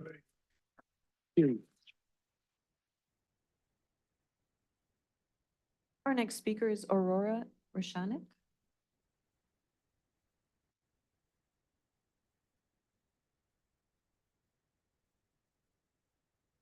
Hello, everyone. My name is Aurora Rishanik, and I live on Silver Spur Road, with the back of our home facing the canyon. My husband, Mickey, and I purchased our home for its open space and the beautiful, lush, serene view with what the canyon provides. It's our sanctuary, a place where we live in harmony and enjoy nature. That harmony was shattered late October of 2023. I won't repeat too much of what my neighbor Kitty said. Those are moments that I won't ever forget. Actively dismantling our fence and started to chip away at a retaining wall without notice, consent, or even a civil conversation prior, and only stopped with law enforcement arrived and intervened. He proceeded to do this to my neighbor with a fence that had been there for over 50 years, trespassed it on property, and moved the fence also without consent, leaving all the trash in the canyon. This was an awful feeling not being able to help her and to watch this. After these incidences, we in the Neighborhood Voices of Silver Spur community have tried numerous times to discuss with Ja and or his legal counsel to have conversations to work this out amicably. Until this day, nothing. I mention these things because this shows the character and the type of developer we would allow to build in our community. I also believe that in this canyon, it's not just land. This is a vital part of our community. It is home to countless species of wildlife, including federally threatened birds, such as the California net, butterflies, hawks, and other native animals that depend on this habitat for survival. The loss of this open space would not only be an environmental tragedy, but it also fundamentally alter the character of Rancho Palos Verdes. Our city was designed with a deep respect for nature. It jeopardizes not only the tranquility and the safety of our neighborhood, but also visitors who come from all over to enjoy the city and the tranquility of that nature. It affects all of us. I respectfully ask the City Council to consider the long-term impact this development will have, not just on the safety of our current community as the rest of our neighbors have expressed today, but for the community who cannot speak to show up for themselves, such as my elderly neighbor and the wildlife that lives among us that depends on this land now and for our future. Thank you very much.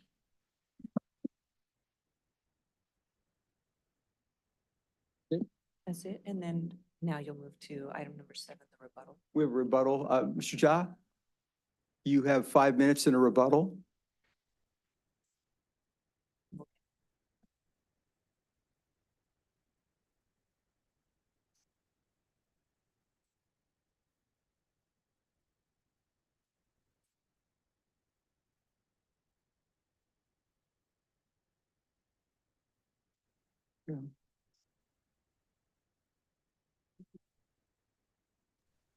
Can you hear me?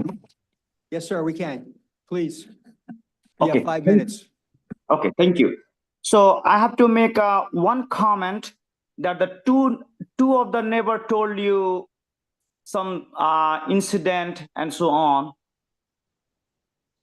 But again, the devil is in the detail. They forgot to tell you that they have encroached my property. I went to the city, got the approval, went there to take possession of my land. And when they called the neighbor, the police, and I walked away. But they forgot to tell you that still their fence is on my property. So if anyone who is violating the law, it's not me, it's them. So that's the first thing. Second point I want to make, that everybody talks about their view and the nature and so on. Nobody talks about the property right. It is my property. I have the property right. So if somebody talks about the open space, their backyard view, they forget that that backyard view is my property. And I decide what my property would look like, as they would decide what their property should look like and what they would do on their property. I don't go on telling them what they should do on their property, and I don't expect them to tell me what I should do on my property. The property rights are also the most fundamental rights. And so when I went there to move their fence, because their fence was on my property and I have a right to move their fence from my property. That's why I went there. And they violated my rights. Regarding the traffic problem can be solved if we open and the lights on the Silver Spur Road. And always a construction or housing will create some infrastructure issue, and that's where we have to solve those infrastructure problems. There is nothing new. Cities have solved the infrastructure problem since the last 500 years. At one time, maybe 100 years ago, there was maybe only 10 residents there, but we built roads. So that is how the civilization progresses and the city progresses. There's nothing new about developing the infrastructure. And regarding the AB 1886, again, they forget to tell you the details of that. AB 1886 is declaratory in the nature. That means it is not a new law, so it doesn't have to be effective of that day. It has to be, it's a declaratory in the nature. That means it clarifies an earlier law that says that when the SCD has signed the compliance letter, that day becomes effective. And since this hearing is a de novo hearing, a new hearing, this law is effective as of today. So we are in the umbrella of that law that says that when the SCD signs it, that day the city becomes in the compliance of housing element. So I'm not sure what the logic of that person was. So that's all I have. Nothing else, sir. Thank you very much. Thank you. Are there other questions from council members? Yeah, Louis. hey, Mr. John, I'm glad you're still there. I wanted to give you a shot to answer a question that I would frame a different way. The reason I was asking, I believe what the issue here today is not for us to litigate the law. We can't do that. It's whether we're going to grant your petition to appeal this decision is a procedural matter. And so that's the reason I was trying to find out your interpretation of the timeline of how this decision went. And so to maybe be as even-handed as I can be, how would you, if a person wanted to be opposed to you, they would say, hey, it looks to us like you had one decision on a day and you said, I'm replacing my application with this new one. And then a short time later, but a substantial time later, you said, no, I didn't mean that. Actually, this is a modification of my prior application. So you've now created in the history two contradictory and different interpretations and are now going back to retroactively select the one which seems to your best advantage. So I ask you, how would you answer somebody that would pose that to you? What is the flaw upon which your appeal hinges here, the flaw in the process? I wanted to give you a fair shot to frame it that way. Yeah, I really appreciate that. That's a very logical question to ask. See, what's the substance of the matter? Oh, there are what? More than 50 numbers I have to fill. It's one of the, as you can expect, that there are four building sites. There are hundreds of units. So if you look at the first application, the second application, the plans are exactly the same. All the numbers are same. So it will take some time for me to digest, observe, and absorb all the information. So to answer your question that which one becomes effective, I'm not going anything in the retrospective, right? I am saying that whatever I told you before you issued my letter, whatever the thing I said the last, that is what should hold. I'm not saying, sir, that, oh, I told you this today, but I want you to do something that happened 5 days ago. I'm telling you today, before you have issued any letter, before you have made any decision on my project, before that, and which is the last word, I'm telling you that this is my revised project. There is no confusion that. Now, if you pick some other conversation that I had, that is just like what you call cherry picking. Did I answer your question, sir? I think so. Yeah. I'm glad we had a chance to give you another opportunity to present your case. Thank you. I really appreciate that. Thank you. Thank you. Are there any other questions from council? Mayor.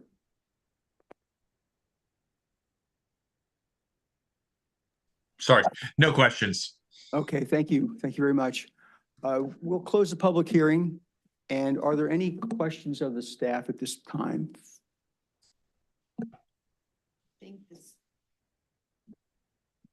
Councilmember? I think that our staff made a very good report at the beginning of this. And I think it's very clear that the timeline does matter. And so we don't even have to evaluate the project. We simply need to rule on whether or not this is valid. And it's not valid because he brought his application in late. So I don't think there's anything else we need to discuss. The staff has made a very good report on whether or not it's even a viable alternative. And the timeline says no. Thank you. Councilmember? Yeah, I mean, I guess. No, This is still, Mayor, any questions for the staff? No. I have some thoughts and deliberation, but no questions of staff. Okay, thank you. I just have one question of staff. That's the statement Ms. Jha made regarding the biological report and the availability of that report. That went to him and some others. What was the time frame for that? And was everybody provided with that time report at the same time? Yeah, that was submitted to the staff report, which included the biological report, was sent to the appellant as well as to interested parties at the same time. And that was I believe, last Wednesday or Thursday? Last Wednesday. And with that, the biological report is something that we reviewed because it was in draft format in order to be able to release that. So it was released last Wednesday. All right, thank you. I have no further questions. Would somebody like to begin the deliberation on this? I think. Mayor, you want to lead here? Sure, I'll start off. I think Councilwoman Ferraro was very wise and hit the nail on the head that we're talking about a procedural issue here. In fact, all of the builder's remedy and all of this is all a very procedural issues, not having anything to do with really the underlying project. I think it's, at least in my mind, the timeline of events is pretty clear that there was an application. The application was withdrawn.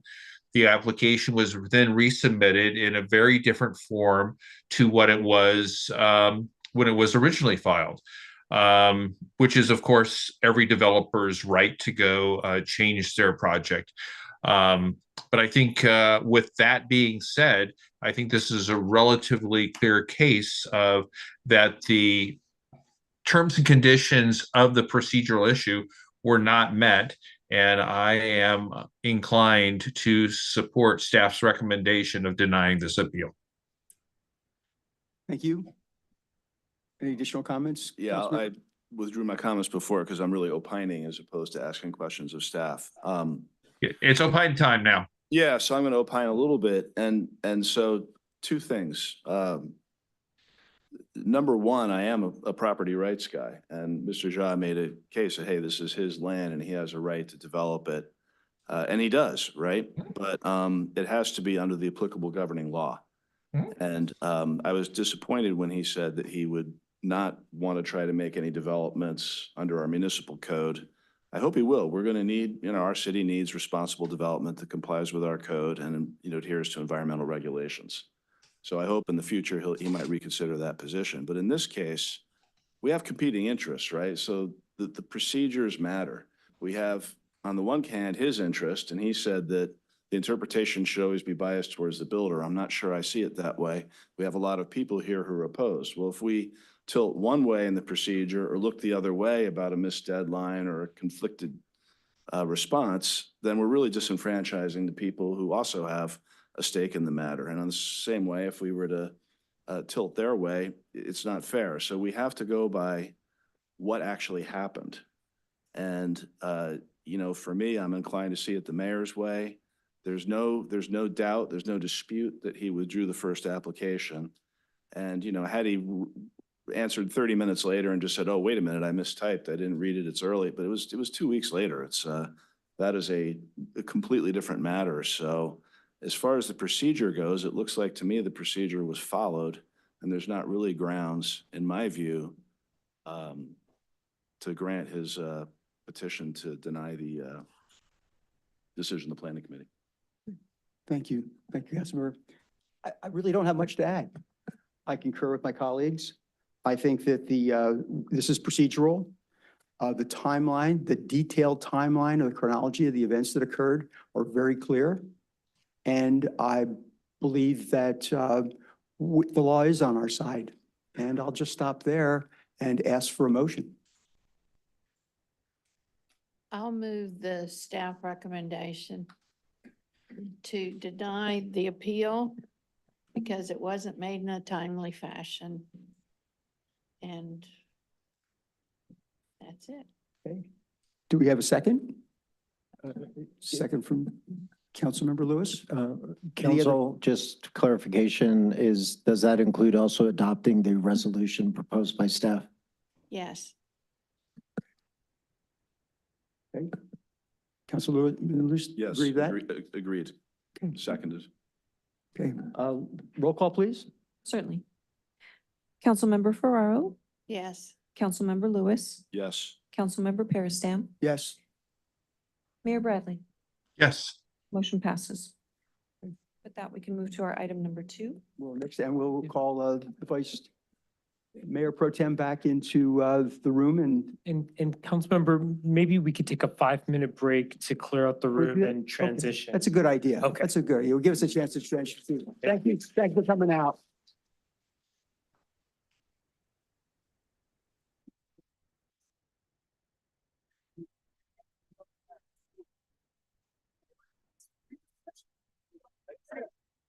Yeah, 5-minute break.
Next item is, forgive me. Our next item is item number 2, consideration and possible action to approve acceptance of funding through the Permanent Local Housing Allocation Program from Los Angeles County Development Authority. Notice of the public hearing was duly posted, and I currently do not have any requests to speak. Thank you. I'll declare the public hearing officially open. And unless the city council members need the staff report, I'm recommending that we waive it. Does anybody need it? Mayor Bradley, do you need it? I do not need it. Then let's waive staff report and recommendations, and then we can go straight into council questions of staff, if any. None. Yeah, my only question was, as I read this, it appeared to me that if we don't participate in this, that we can suffer penalty. Sorry, as I read this, if I'm reading it right, our participation is required, and a failure to participate could have damaging ramifications for the city. With this, it's actually the grant funds are for, if we don't accept the grant funds or request that from the county, it goes into the county's housing.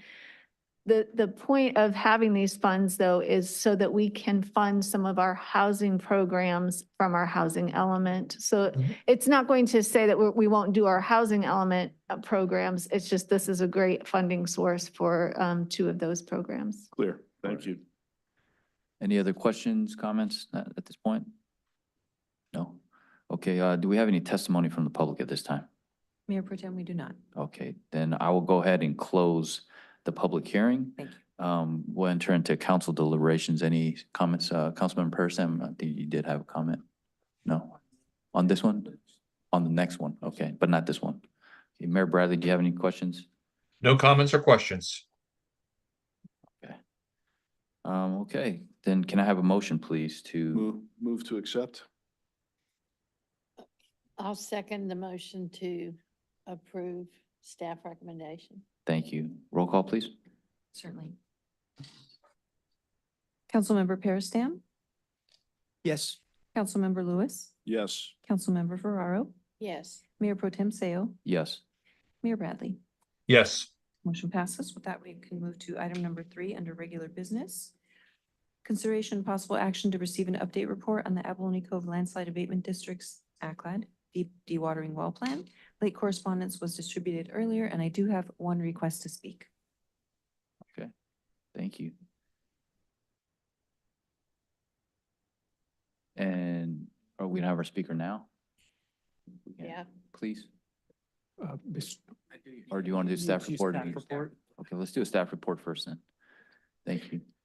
Good evening, council. Good evening. I have with me this evening Gordon Leon, Chair of the Abalone Cove Landslide Hazard Abatement District, in person as well as via Zoom, Bill McCormick, the lead engineering geologist for the city's landslide remediation project, and Pat Shires with the city's geologist firm.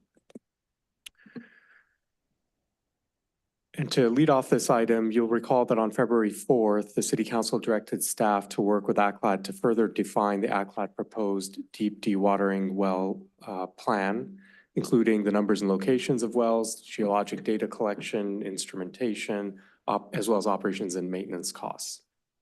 Staff facilitated a conference with ACLAD and their geologist, including the city's lead engineering geologist, as well as peer review geologists. And out of that conference came a further defined ACLAD DDW plan that consists of 8 to 10 new deep dewatering wells. Those were developed based on a number of factors: proximity to historically productive ACLAD wells, trying to cover a broad range of area, as well as looking at how long the geologist expected the wells to last before shearing, given the surrounding conditions. And infrastructure and access were also important considerations. Being able to get to the locations easily reduces the cost, and having drainage infrastructure in place also reduces the cost and assures that there will be full benefit of the wells. In addition to the deep dewatering wells, out of that conference came the further refinement of 2 monitoring wells with instrumentation that essentially are gauges in the ground that measure the water pressure so that we can determine if there is in fact water pressure relief as a result of the deep dewatering wells. On your screen is a location of is an approximate location of the proposed deep dewatering wells. And I do have to note that the locations, first of all, are approximate and also are subject to change as the plan evolves. After each well is drilled, data will be collected and used to inform the next well locations, so there could certainly be revisions to this. The wells are also shown in priority order, and a cost estimate was prepared. The deep dewatering wells, according to ACLAD, are expected to cost 140 to 200,000 each, and the monitoring wells about 125,000 each. The annual operations and maintenance cost for the program is estimated at approximately 550,000. Just noting that ACLAD has currently from the city's loan balance available 1.6 million, and the city council previously approved in addition 100,000 for project and construction management in-kind services to be provided by the city. That concludes my presentation this evening, and again, Gordon Leon's available to assist with answering any questions. Okay, thank you very much. Gordon, do you have any comments you want to make or anything like that? Yeah. Sure, please. Thank you. The numbers are generally accurate. We are currently having our two well drillers that are the current bidders for these wells having an inspection tour on Thursday afternoon with best and final sealed bids to be provided. We're hoping to get them provided on Friday so that we can choose a well driller. The costs look like they're going to come in around the 1.6 million for 10 wells, excluding the monitoring wells. And so I'm here to ask that we basically get some city funds for the monitoring wells. The monitoring wells, which one of them is quite simple, but the second well is a 340-foot deep well with full geologic support for the drilling and inclinometer arrays and 3 piezometers for measuring water pressure. That's a pretty sophisticated monitoring well.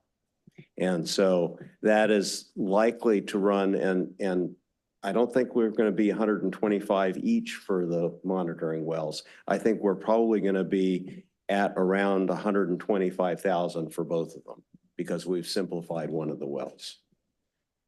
So we're striving to make these as cost effective as possible, but I think it's more important to have 10 wells than it is to have 8 wells and 2 monitoring wells, in my opinion. We are really trying to get on this very quickly. Both well drillers are on board, ready to go. And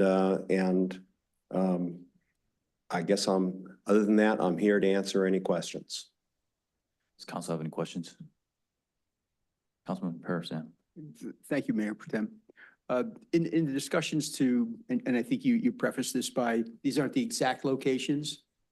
If we had less of the wells, excluding the monitoring wells, would that be a major reconfiguration of this, or are there some obvious ones that would be removed if we had to reduce that to stay under the 1/6 limit that we currently have? Probably need to get the geologist to opine on this, but it is my opinion that we would move things around somewhat, but it would not be a major reconfiguration of this. And the wells that have the monitoring equipment, they're selected because of what's the criteria, how they became the 2 selected monitoring wells? The rationale for selecting the number 1 monitoring well, which is fairly close to Alta 8. And if you look by the P1 there, and right above it is Alta 8, which was a monitoring well that was drilled, our first monitoring well that was drilled in the area. And it was also drilled down to 340 feet. It had 3 piezometers, and the piezometer that was all the way down at the bottom sheared off within, I think it was like 3 days. It was very quickly, at any rate. And the desire for having a monitoring well at that location is to move the piezometer up to 225 feet, which is just 25 feet below our active slip plane, to determine whether the core pressure at that point is causing the landslide. If they have high core pressure at that point, it shows that there's high pressure water right beneath the landslide. And that's the rationale for choosing that location. Choosing the other location, you can see P2 on your chart is over, well, we call it the bean field, but it's a large graben area, which is on the eastern boundary between the Abalone Cove slide and the Portuguese Bend slide. And they want to have really a full data collection in that particular area to be able to characterize the slide, because there's not a whole lot of drilling data at that location. Is there similar depth there that you're striving for? Well, similar depth. That one will be a 340-foot well, and it's likely that the actual slide plane, the basal layer there, is in the 200-foot range, similar to where it is over by Alta 8. We're hoping we don't find anything down lower. So, and just a follow up here. Is there an expectation that these wells are going to shear? Is that built into the overhead maintenance budget that's being proposed right now? So we have not built in additional well drilling. What we have built in, we call it a poor man's inclinometer. It's basically a 1-inch tube that goes down below the well. It's called a sounding tube. And you can go and put a probe down it, which is actually a piece of rebar. And you go down with a tape measure and you measure how far it goes down. If it goes down to the bottom of the well, you haven't sheared. If it starts sticking, then you make sure that your pump is above that level, so that if the well shears, then you don't lose the functioning of the well, as long as where it shears is below where it's generating water. Thank you. Thank you, Mayor Cohen. Any other council members for comments, questions? Councilmember Lewis? So the ask here is to exceed the 1.6 million? Yes. Now, if we can, we don't have all the financial numbers yet. If our wells come in $150,000 below the 1.6 million, we'll put it in with the 1.6 million. But so I don't think we ask at this meeting for that. This is more like a heads up that this may be coming. Yeah, I would recommend that if the council desires, and this is a receive and file report, but based on what was decided on the February 4th meeting, for AgClat to proceed with the deep dewatering wells with the 1.6 loan, and they can start work immediately. The funds don't need to be distributed to them because it's a reimbursement. But let them continue to install and monitor, and this is all going to happen sequentially, so it's not all going to be installed at the same time. And we'll know in a few months what the production rate is, how successful, and then they can come back and give a report, and the council can consider all things at that time. Because I would like to make another comment, which is I'd like a clarification. When we talk about in-kind services, what we've listed to date has been more like construction management, but we'd also like to employ the services of some of the city geologists. So in the case of point, if we put in one of these monitoring wells, then using the geologists that we currently are using in the landslide area would be very beneficial for both monitoring the drilling of the wells as well as taking the data from the core pressures and inclinometer. And so that would be using part of that $100K worth of in-kind services. I had always assumed that that was part of it, but I guess I'm not sure if it is or not. Okay. Councilmember Ferraro? Any questions, comments? No. Okay. Mayor Bradley? No questions. Thank you. Just a couple comments from myself. You know, the asking more than 1.6, I think it's a premature ask today. It's a receiving file. So let's get through putting down wells first. I think the biggest thing that I kind of want to emphasize, I think everybody knows this, is urgency of it. In my opinion, we're 3 or 4 months behind in terms of the stuff that we're doing at this juncture. We're re-energizing Seaview and other places, and we don't have anything done at PBCA and in ACLAD. So for me, at least, I just want to emphasize the urgency in getting these wells down. And if we need help, please let us know so the city can work with you guys. But in terms of schedule, Gordon, what are you thinking in terms of the first well being put down? I believe that we can have a drill rig on the ground within 2 weeks. Within 2 weeks. And then the well drillers are telling us that it's about 7 days per well. Got it.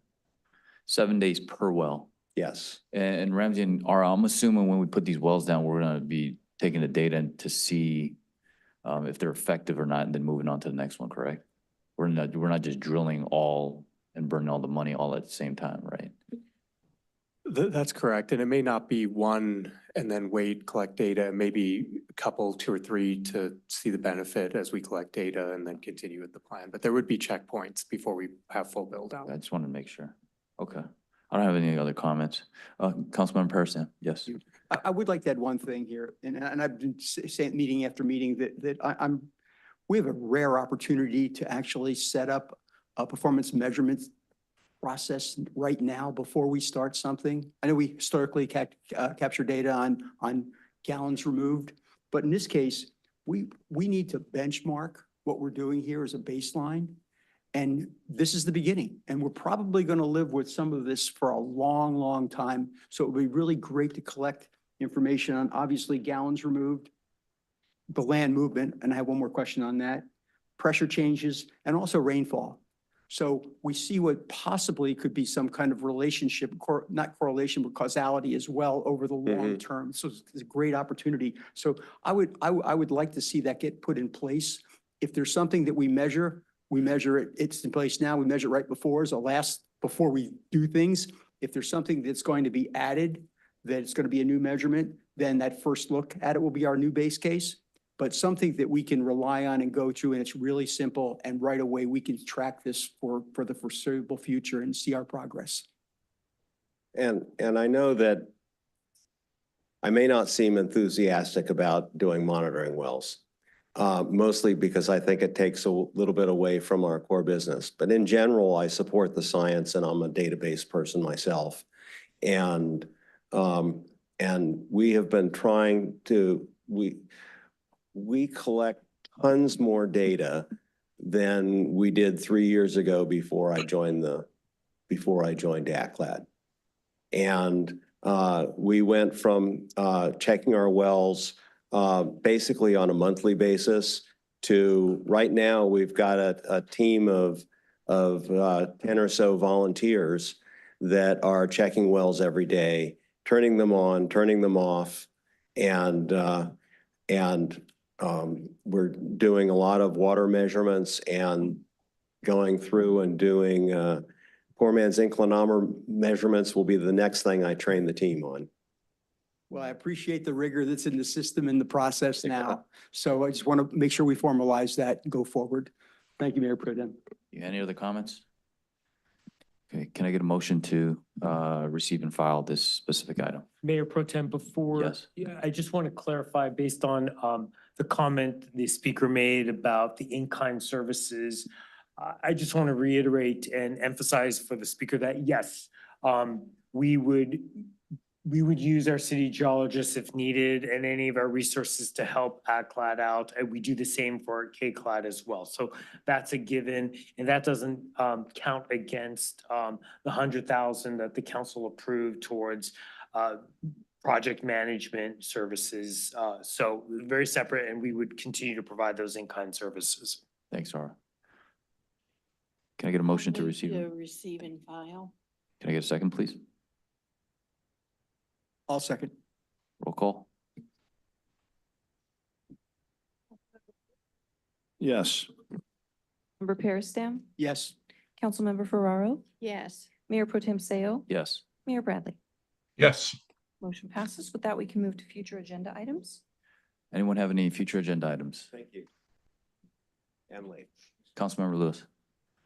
Yeah, I want to bend the nail over what Steve just said, because this data collection is super important and we should be doing it across the spectrum of all the wells.